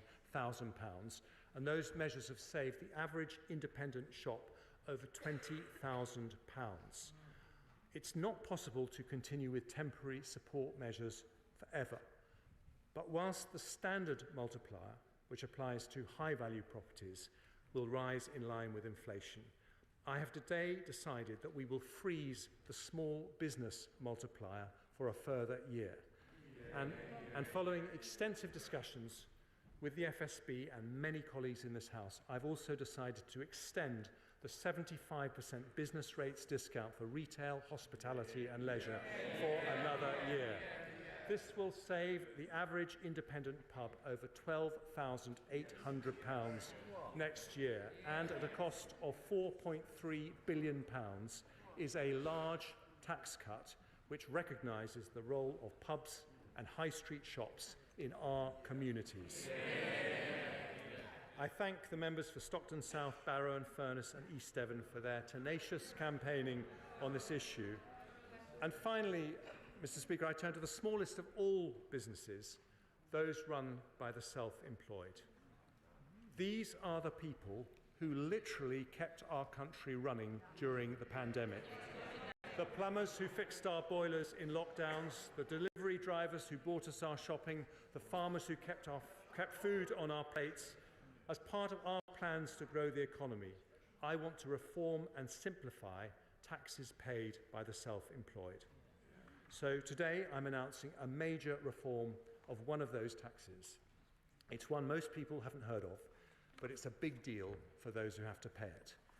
Class 2 national insurance is a flat rate compulsory charge, currently £3.45 a week, paid by self-employed people earning more than £12,570, which gives state pension entitlement. Today, after careful consideration and in recognition of the contribution made by self-employed people to our country, I can announce that we are abolishing Class 2 national insurance altogether, saving the average self-employed person £192 a year. Access to entitlements and credits will be maintained in full, and those who choose to pay voluntarily will still be able to do so. But this change simplifies and cuts tax for nearly 2 million self-employed people, whilst protecting the interest of those on the lowest pay. And because we value their work, I'm taking one further step for the self-employed. They also pay Class 4 national insurance at 9% on all earnings between £12,570 and £50,270. Today, I've decided to cut that tax by 1 percentage point to 8% from April. Taken together with the abolition of the compulsory Class 2 charge, these reforms will save around 2 million self-employed people an average of £350 a year from April. Mr. Speaker, we're backing small business by freezing their business rates, extending retail, hospitality and leisure relief, abolishing compulsory Class 2 national insurance payments and reducing Class 4 national insurance by 1 percentage point in today's autumn statement for growth. Small businesses work so hard for us, and a Conservative government today is working hard for them. I turn now to my final measure to back British business, Mr. Speaker. As I said, since 2010, we have seen the second highest growth in investment of any G7 country. However, if we're to raise productivity, we need to increase business investment further. In 2021, my right honourable friend, the Prime Minister, introduced the super deduction for large businesses to further stimulate business investment. And this spring I introduced full expensing for 3 years. This means that for every £1 million a company invests, they get £250,000 off their tax bill in the very same year. The CBI, Make UK, the BCC, Energy UK and 200 other business leaders from companies including BT, Openreach, Siemens and Bosch have said that making this measure permanent would be the single most transformational thing I could do for business investment and growth. The Centre for Policy Studies say it would maximise business investment, boost productivity and deliver higher levels of GDP. But because it costs £11 billion a year, I made clear that I would only do so when it was affordable. Well, with inflation halved, borrowing down and debt falling. Today I deliver on that promise. I will today make full expensing permanent. That is the largest business tax cut in modern British history. It means we have not just the lowest headline corporation tax rate in the G7, but its most generous capital allowances. The OBR say this will increase annual investment by around £3 billion a year and a total of £14 billion over the forecast period. We know on this side of the House the way to back British business is not to borrow more or subsidise more, but to increase the incentives to invest. And we do that today by introducing one of the most generous tax reliefs anywhere in the world, a huge boost to British competitiveness in an autumn statement for growth. Skills, planning, infrastructure reform, pension fund reform, support for innovation industries, levelling up, backing small businesses, and full expensing. Under Labour, business investment was 9.3% of GDP in real terms. Since 2010, it's been 9.8% of GDP. But today we go further because taken together, the overall impact of today's growth measures will be to increase business investment in the UK economy by around £20 billion a year within the decade, nearly 1% of GDP at today's level. This is the biggest ever boost for business investment in modern times, a decisive step towards closing the productivity gap with other major economies, and the most effective way we can raise wages and living standards for every family in the country. Now, as well as backing business, Conservatives know you need to back the people without whose effort no business can succeed. The entrepreneur taking risks, the builder working weekends, the nurse working nights, and the job seeker leaving benefits behind. I therefore conclude with 3 further supply-side reforms designed to improve the incentives to work in a modern, dynamic economy. And I begin with welfare, and I want to start by thanking the outstanding Work and Pensions Secretary for his help in developing these reforms. He builds on the work of my right honourable friend for Chingford and Woodford Green, who introduced universal credit. Those reforms helped reduce unemployment, which has fallen by over 1 million, but to their shame, the party opposite voted against them 30 times. Because they think compassion is about giving money, we think it's about giving opportunity. But post-pandemic, we still have over 7 million adults of working age, excluding students, who are not working, despite 1 million vacancies in the economy. Many can and want to work, but our system makes that too hard. In the spring budget, I announced 30 hours of free childcare for working parents of 1 to 2-year-olds. That plan, still opposed by the party opposite, starts rolling out in April. It will help tens of thousands of parents return to work without having to worry about damaging their career prospects. Today we focus on helping those with sickness or disability and the long-term unemployed. Every year, we sign off over 100,000 people onto benefits with no requirement to look for work because of sickness or disability. That waste of potential is wrong economically and wrong morally. So with the Secretary of State for Work and Pensions, last week I announced our Back to Work plan. We will reform the fit note process so that treatment rather than time off becomes the default. We'll reform the work capability assessment to reflect greater flexibility and availability of home working after the pandemic. And we'll spend £1.3 billion over the next 5 years to help nearly 700,000 people with health conditions find jobs. Over 180,000 more people will be helped through the Universal Support Programme, and nearly 500,000 more people will be offered treatment for mental health conditions and employment support. Over the forecast period, the OBR judged these measures will more than halve the flow of people who are signed off work with no work search requirements.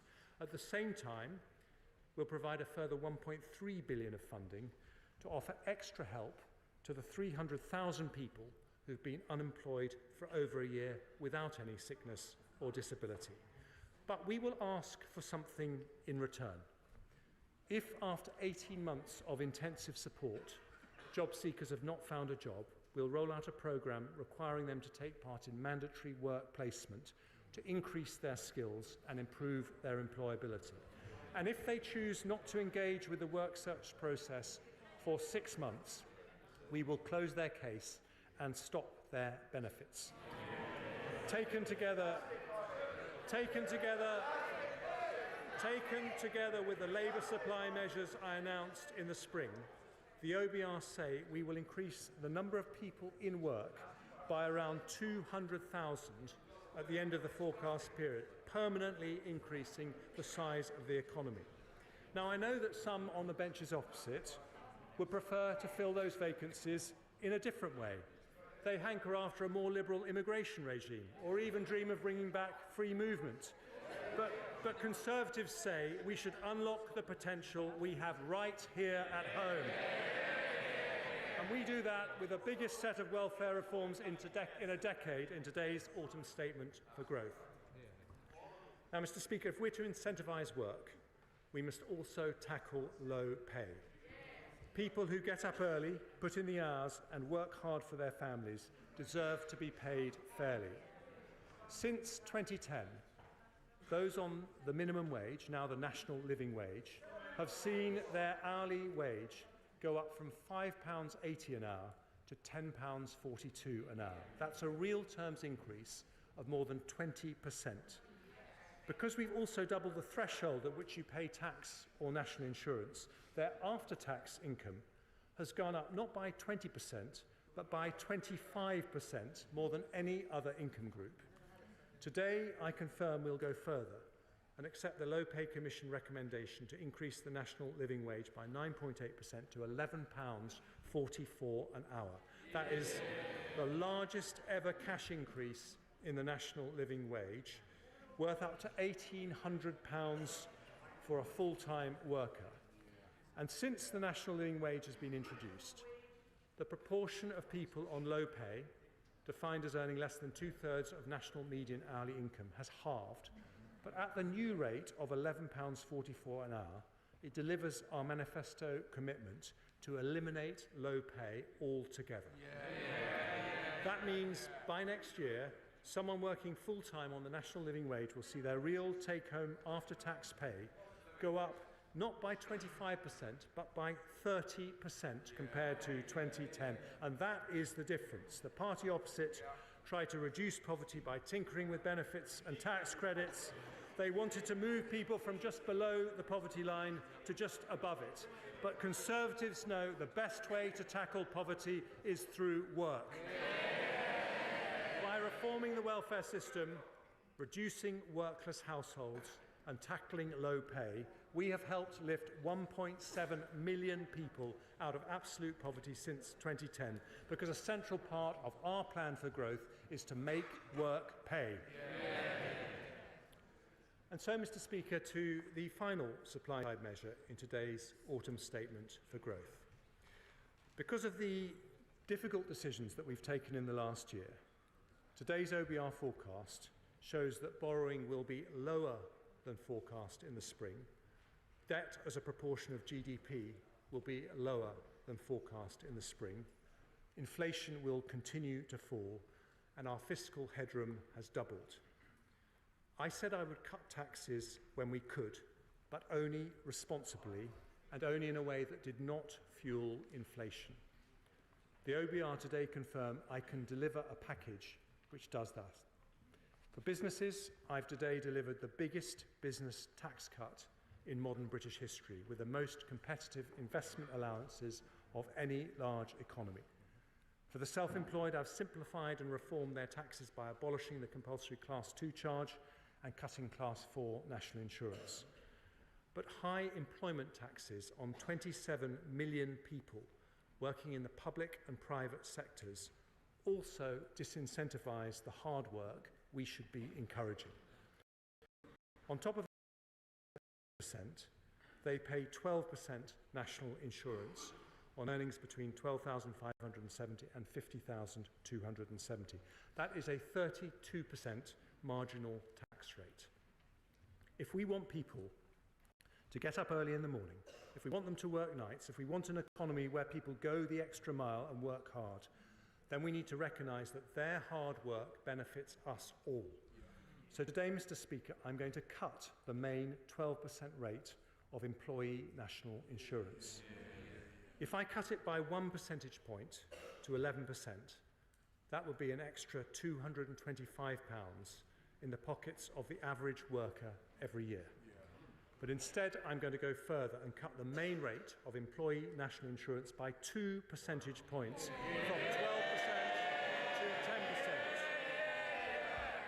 10%. That change will help 27 million people.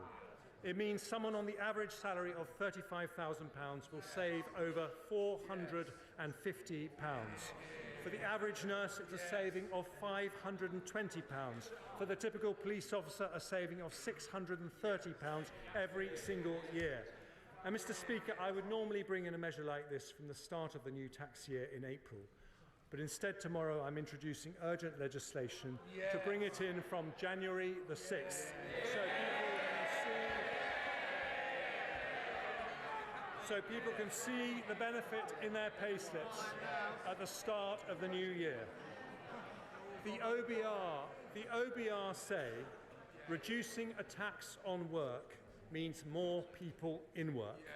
And they say today's measures will, just on national insurance, will lead to the equivalent of 94,000 full-time employees in our economy, because lower tax means higher growth. And that is the difference between this side and that one. In 13 years, Labour raised taxes in every single budget, but Conservatives cut taxes when we responsibly can. And today, we do just that.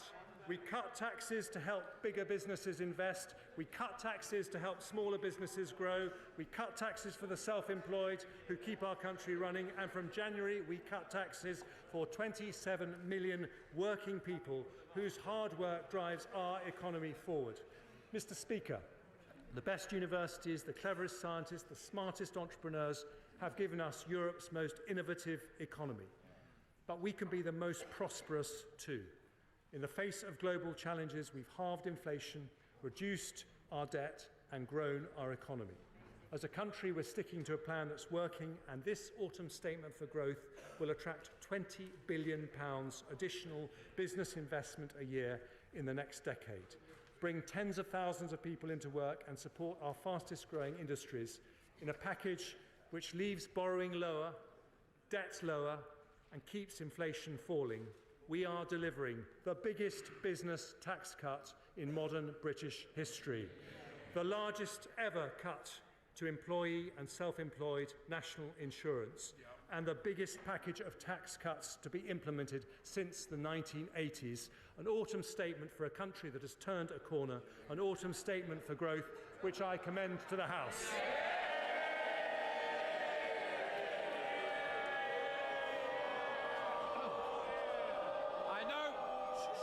I now call the Shadow Chancellor of the Exchequer, Rachel Reeves. Thank you, Mr. Speaker. Today, the Chancellor has lifted the lid on 13 years of economic failure. We were told that this was to be an autumn statement for growth, but the economy is now forecast to be £40 billion smaller by 2027 than the Chancellor said back in March. Growth revised down. Next year, the year after, and the year after that too. The Chancellor claims that the economy has turned a corner, yet the truth is that under the Conservatives, growth has hit a dead end. What has been laid bare today is the full scale of the damage that this government has done to our economy over 13 years. And nothing that has been announced today will remotely compensate.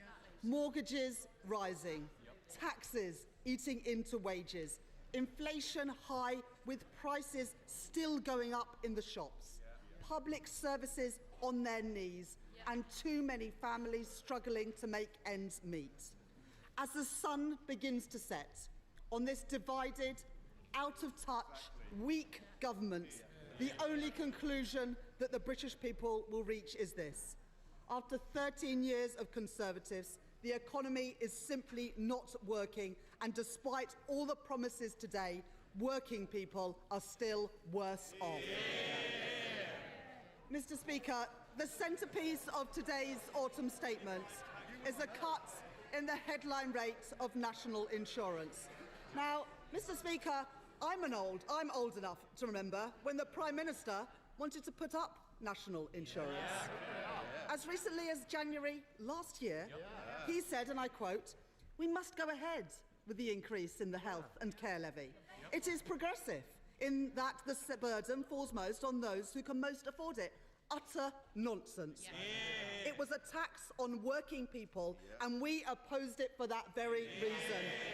Yet again, the Prime Minister is left arguing against himself. In response to last year's autumn statement, I warned that the government was pickpocketing working people through stealth taxes. I have long argued that taxes on working people are too high. Indeed, I said in my conference speech that I want them to be lower. From their failure to uprate income tax or national insurance bans, to forcing councils to raise council tax, the Conservatives have pushed the costs of their failure onto others. But the British people won't be taken for fools. They know that what has been announced today owes more to the cynicism of a party desperate to cling onto power than the real priorities of this high-tax, low-growth Conservative government. So I think that we can forgive taxpayers for not celebrating when they see the truth behind today's announcements.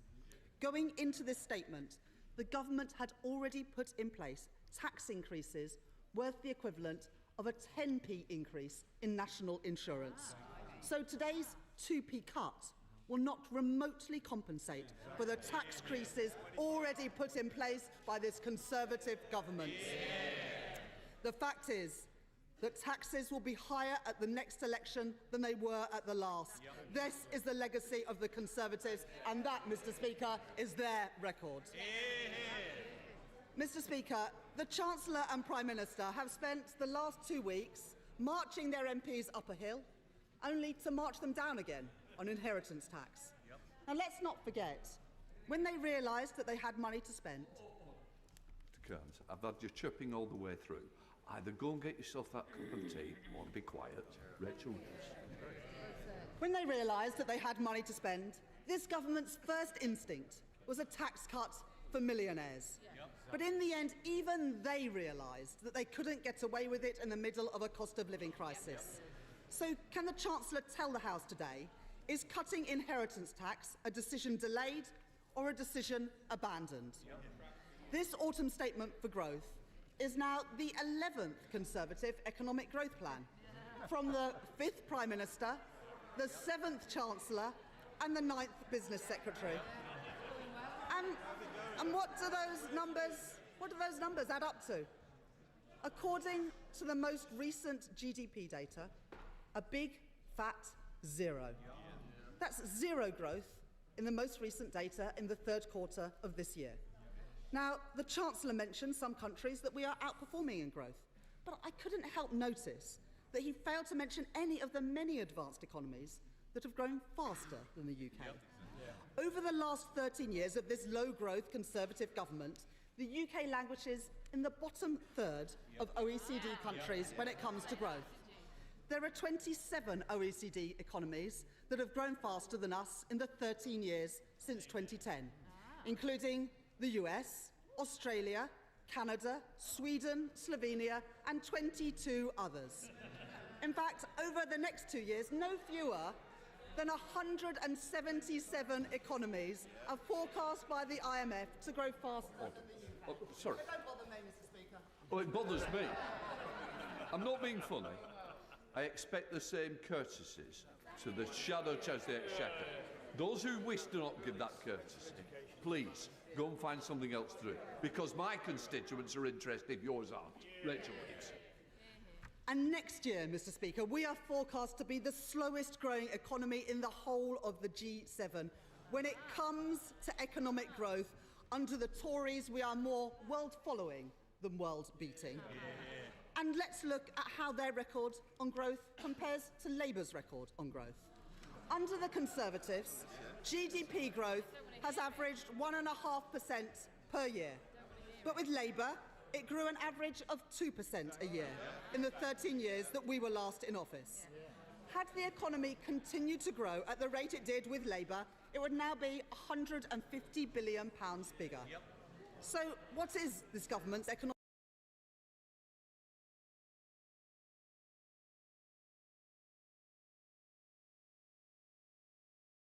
failures over 13 years?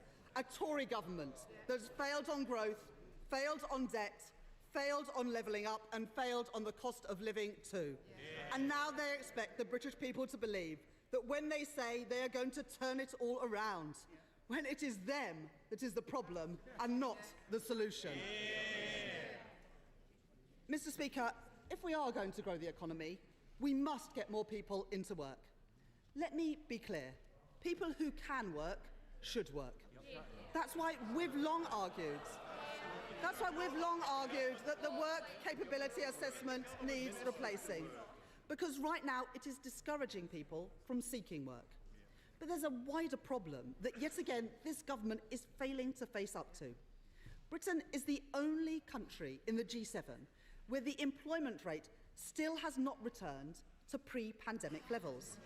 With the increase in the number of people out of the workforce due to long-term health issues costing the taxpayer a staggering £15.7 billion a year. NHS waiting lists have swelled to 7.8 million, an additional 500,000 since the Prime Minister said he was going to cut them. And 2.6 million people are out of work due to long-term sickness. A healthy nation is critical to a healthy economy. That's why Labour has pledged to cut hospital waiting lists, investing an additional £1.1 billion a year to deliver 2 million more appointments, scans and operations.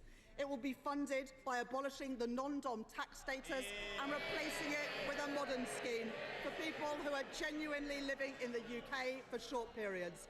But once again, we see that this policy has been vetoed by the Prime Minister.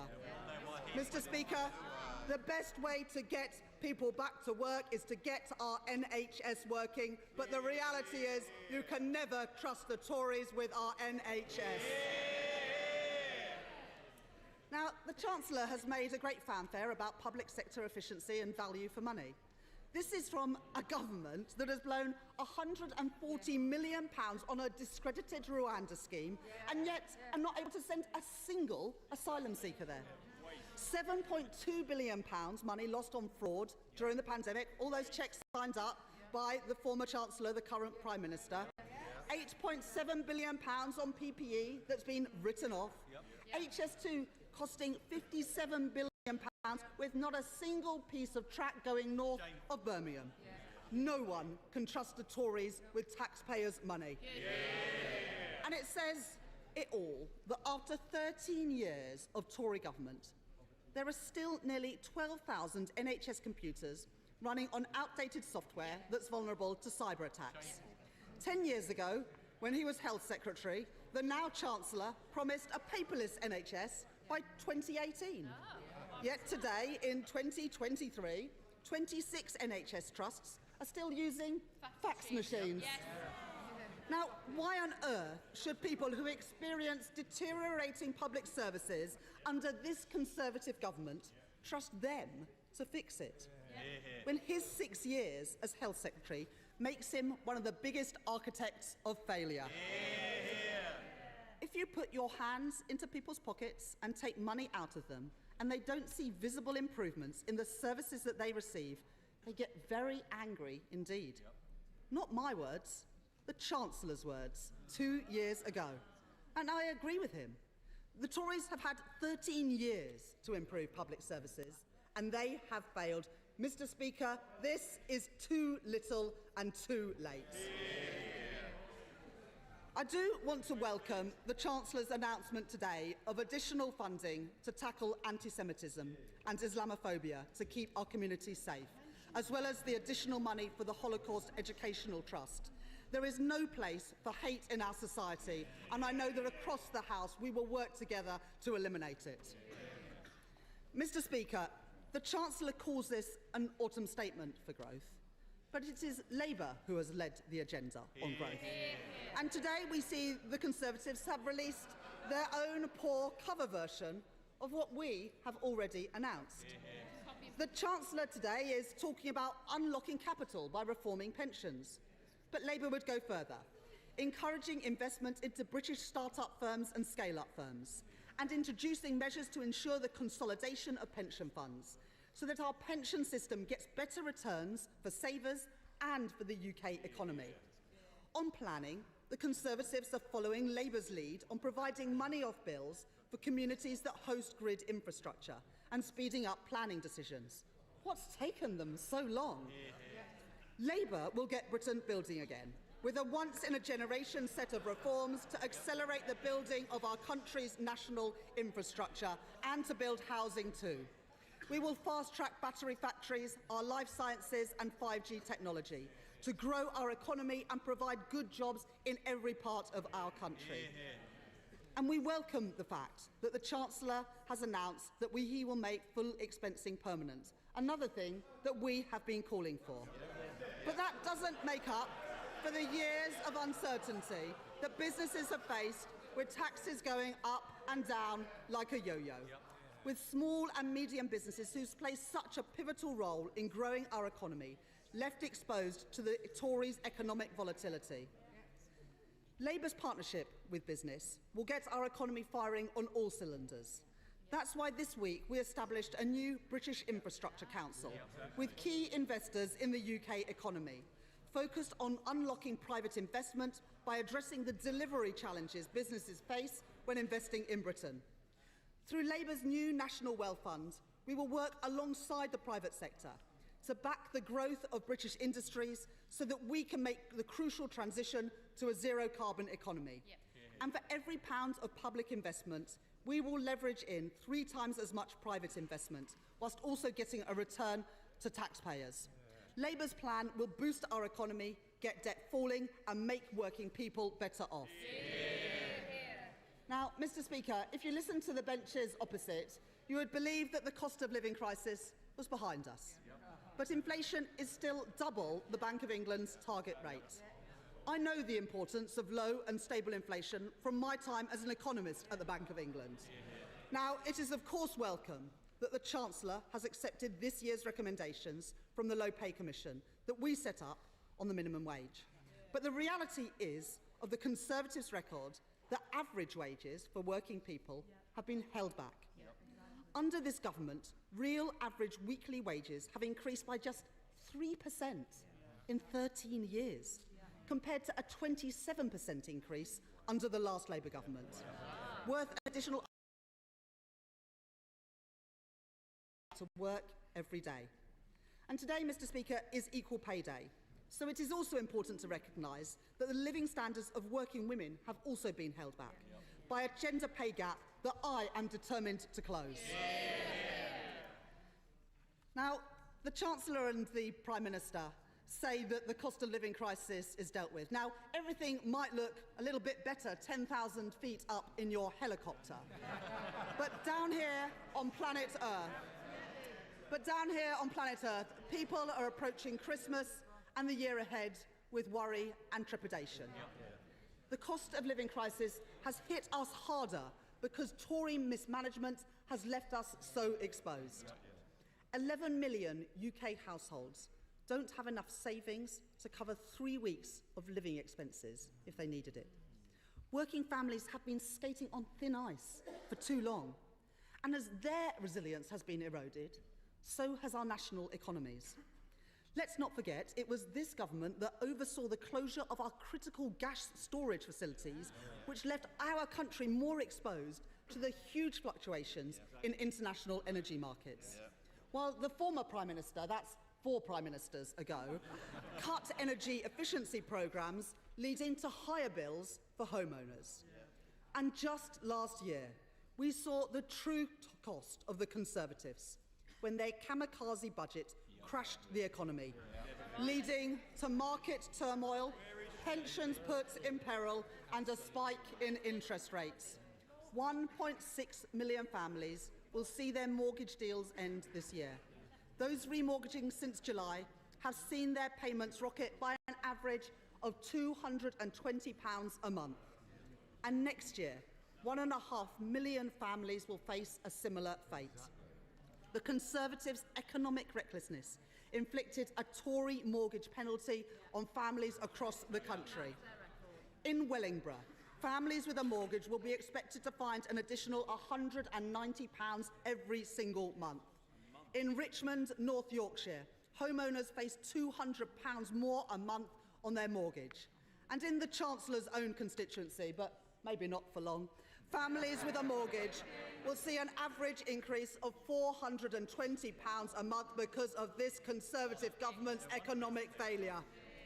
And with increased costs for landlords, and the Chancellor knows something about that as well, renters are paying a high price too. The truth is, Mr. Speaker, working people just don't have this sort of money lying around. But this is what we've come to after 13 years of Conservative government, and this is the record upon which people will judge the Conservatives at the next election. This Tory economic recklessness is not a thing of the past. The British people are still paying the price, and we say never again. Last week, Labour put forward an amendment to the King's Speech to put our fiscal lock into law. It would prevent a repeat of last year's economic horror show, and yet the Tories voted against it. It is clear that today, Labour is the party of economic and fiscal responsibility. And what have the Conservatives learnt? The Conservatives have learnt absolutely nothing. Mr. Speaker, the country is crying out for change. A decaying government can change its personnel, but they have failed to change the direction of our country. In 13 years, we've had 7 chancellors. You wouldn't run a business like this. And you can't run a country like it either. And the Prime Minister can't even promise that this chancellor will be in place at the next election. Now, we've all heard the reports. When they first came together, it was the fairy tale marriage. But 1 year on, the relationship has hit the rocks. The pair have grown apart, with rumours running rife that the Prime Minister already has his eyes on someone else. But whoever this Prime Minister picks as the Chancellor, the truth is this: Britain is and will be worse off under the Conservatives. They have held back growth. They have crashed our economy, increased debt, trashed our public services, left businesses out in the cold, and made life harder for working people. Our country cannot afford 5 more years of the Conservatives. Mr. Speaker, the Ravens are leaving the tower when even Saatchi and Saatchi are saying the Tories are not working. And the questions that people will be asking at the next election and after today's autumn statements are simple. Do me and my family feel better off after 13 years of Conservative government? Do our schools, our hospitals, our police, do they work better after 13 years of Conservative government? In fact, does anything in Britain work better today than when the Conservatives came into office 13 years ago? We all know that working people are worse off under the Conservatives, with growth down, mortgages up, prices up, taxes up, debt up, and Mr. Speaker, their time is up. It's time for change, a changed Labour Party to lead Britain and make working people better off.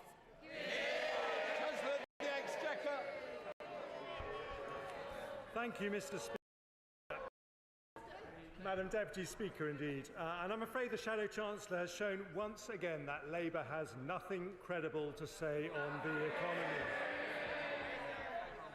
She tells the papers this morning that she will accept these measures, as you would expect from a copy and paste Shadow Chancellor. And can I say, in all sincerity, that I particularly welcome her conversion to supporting full expensing, which she actually voted against in this House. That is copying and pasting in the national interest, and we welcome it on this side of the House. She compared growth rates under Labour and the Conservatives, but she carefully omitted one fact. Labour inherited a golden legacy from the Conservatives and then proceeded to trash the economy before handing it over. And when it comes to growth, she didn't like it when I reminded her that we have grown faster under the Conservatives than any other major European economy. And she says that she is now converted to Conservative supply-side reforms on welfare. So I look forward to her voting with us on the lobbies on those. But her main policies are not supply-side. It is a demand-side boost to growth by increasing borrowing by £28 billion a year with absolutely no plans to repay it. Now, the Shadow Chief Secretary, who doesn't appear to be in his place, this morning he asked for more action on inflation. Well, the first thing Labour could do is drop their damaging inflationary plan to ramp borrowing up. Now, she talked about the NHS. And despite the fact that we've had more doctors, more nurses, we've had more patients treated in good or outstanding hospitals, again, what she didn't mention is the only place in Britain that NHS funding has been cut is Wales. Not once, but twice, with the longest hospital waits in Britain. And perhaps we should talk about what's happened after 13 years when we repaired Labour's damage. Unemployment down, poverty down, crime down, low pay down, schools funding up, NHS funding up, jobs up, growth up, because Conservatives know that lower tax is the path to higher growth, and today we make a start. Before we don't need any shouting, thank you very much.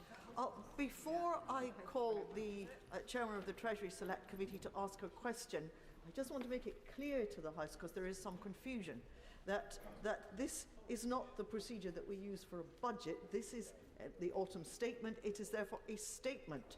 So the point that we're at right now is the taking of questions to the Chancellor of the Exchequer. Once that has concluded, then we will go on to the debate, which is speeches. So I know that I have a list of people who want to make speeches. There will be some overlap. I'm just paying attention to that. Harriet Baldwin. Thank you very much, Madam Deputy Speaker, and what a difference a year makes. We have seen a reduction in the rate of inflation from this time last year, 11.1%, down to 4.6% this month. And we heard yesterday from the Governor of the Bank of England that he is expecting inflation to return to their target over the course of the next year or so. I was interested to hear that there are 110 measures in the announcements today that will drive growth in the UK economy. I welcome the fact that the Office for Budget Responsibility is now forecasting that this year we will see growth in the UK economy, in contrast to their forecast this time last year of a recession. And the committee looks forward to examining those 110 growth measures in detail next week when we hear from both the Office for Budget Responsibility and from the Chancellor himself. But for my question, may I ask the Chancellor if he could tell the House overall how much his measures will improve growth and how much they have helped drive down inflation over the course of next year. Chancellor. Well, I thank my honourable friend who speaks very wisely about the economy from her position chairing the Treasury Select Committee. So the OBR are very specific about that. They say that the measures that I take today will permanently increase GDP by 0.3%. The measures I took in the spring budget will permanently increase GDP by 0.2%. So taken together, those measures will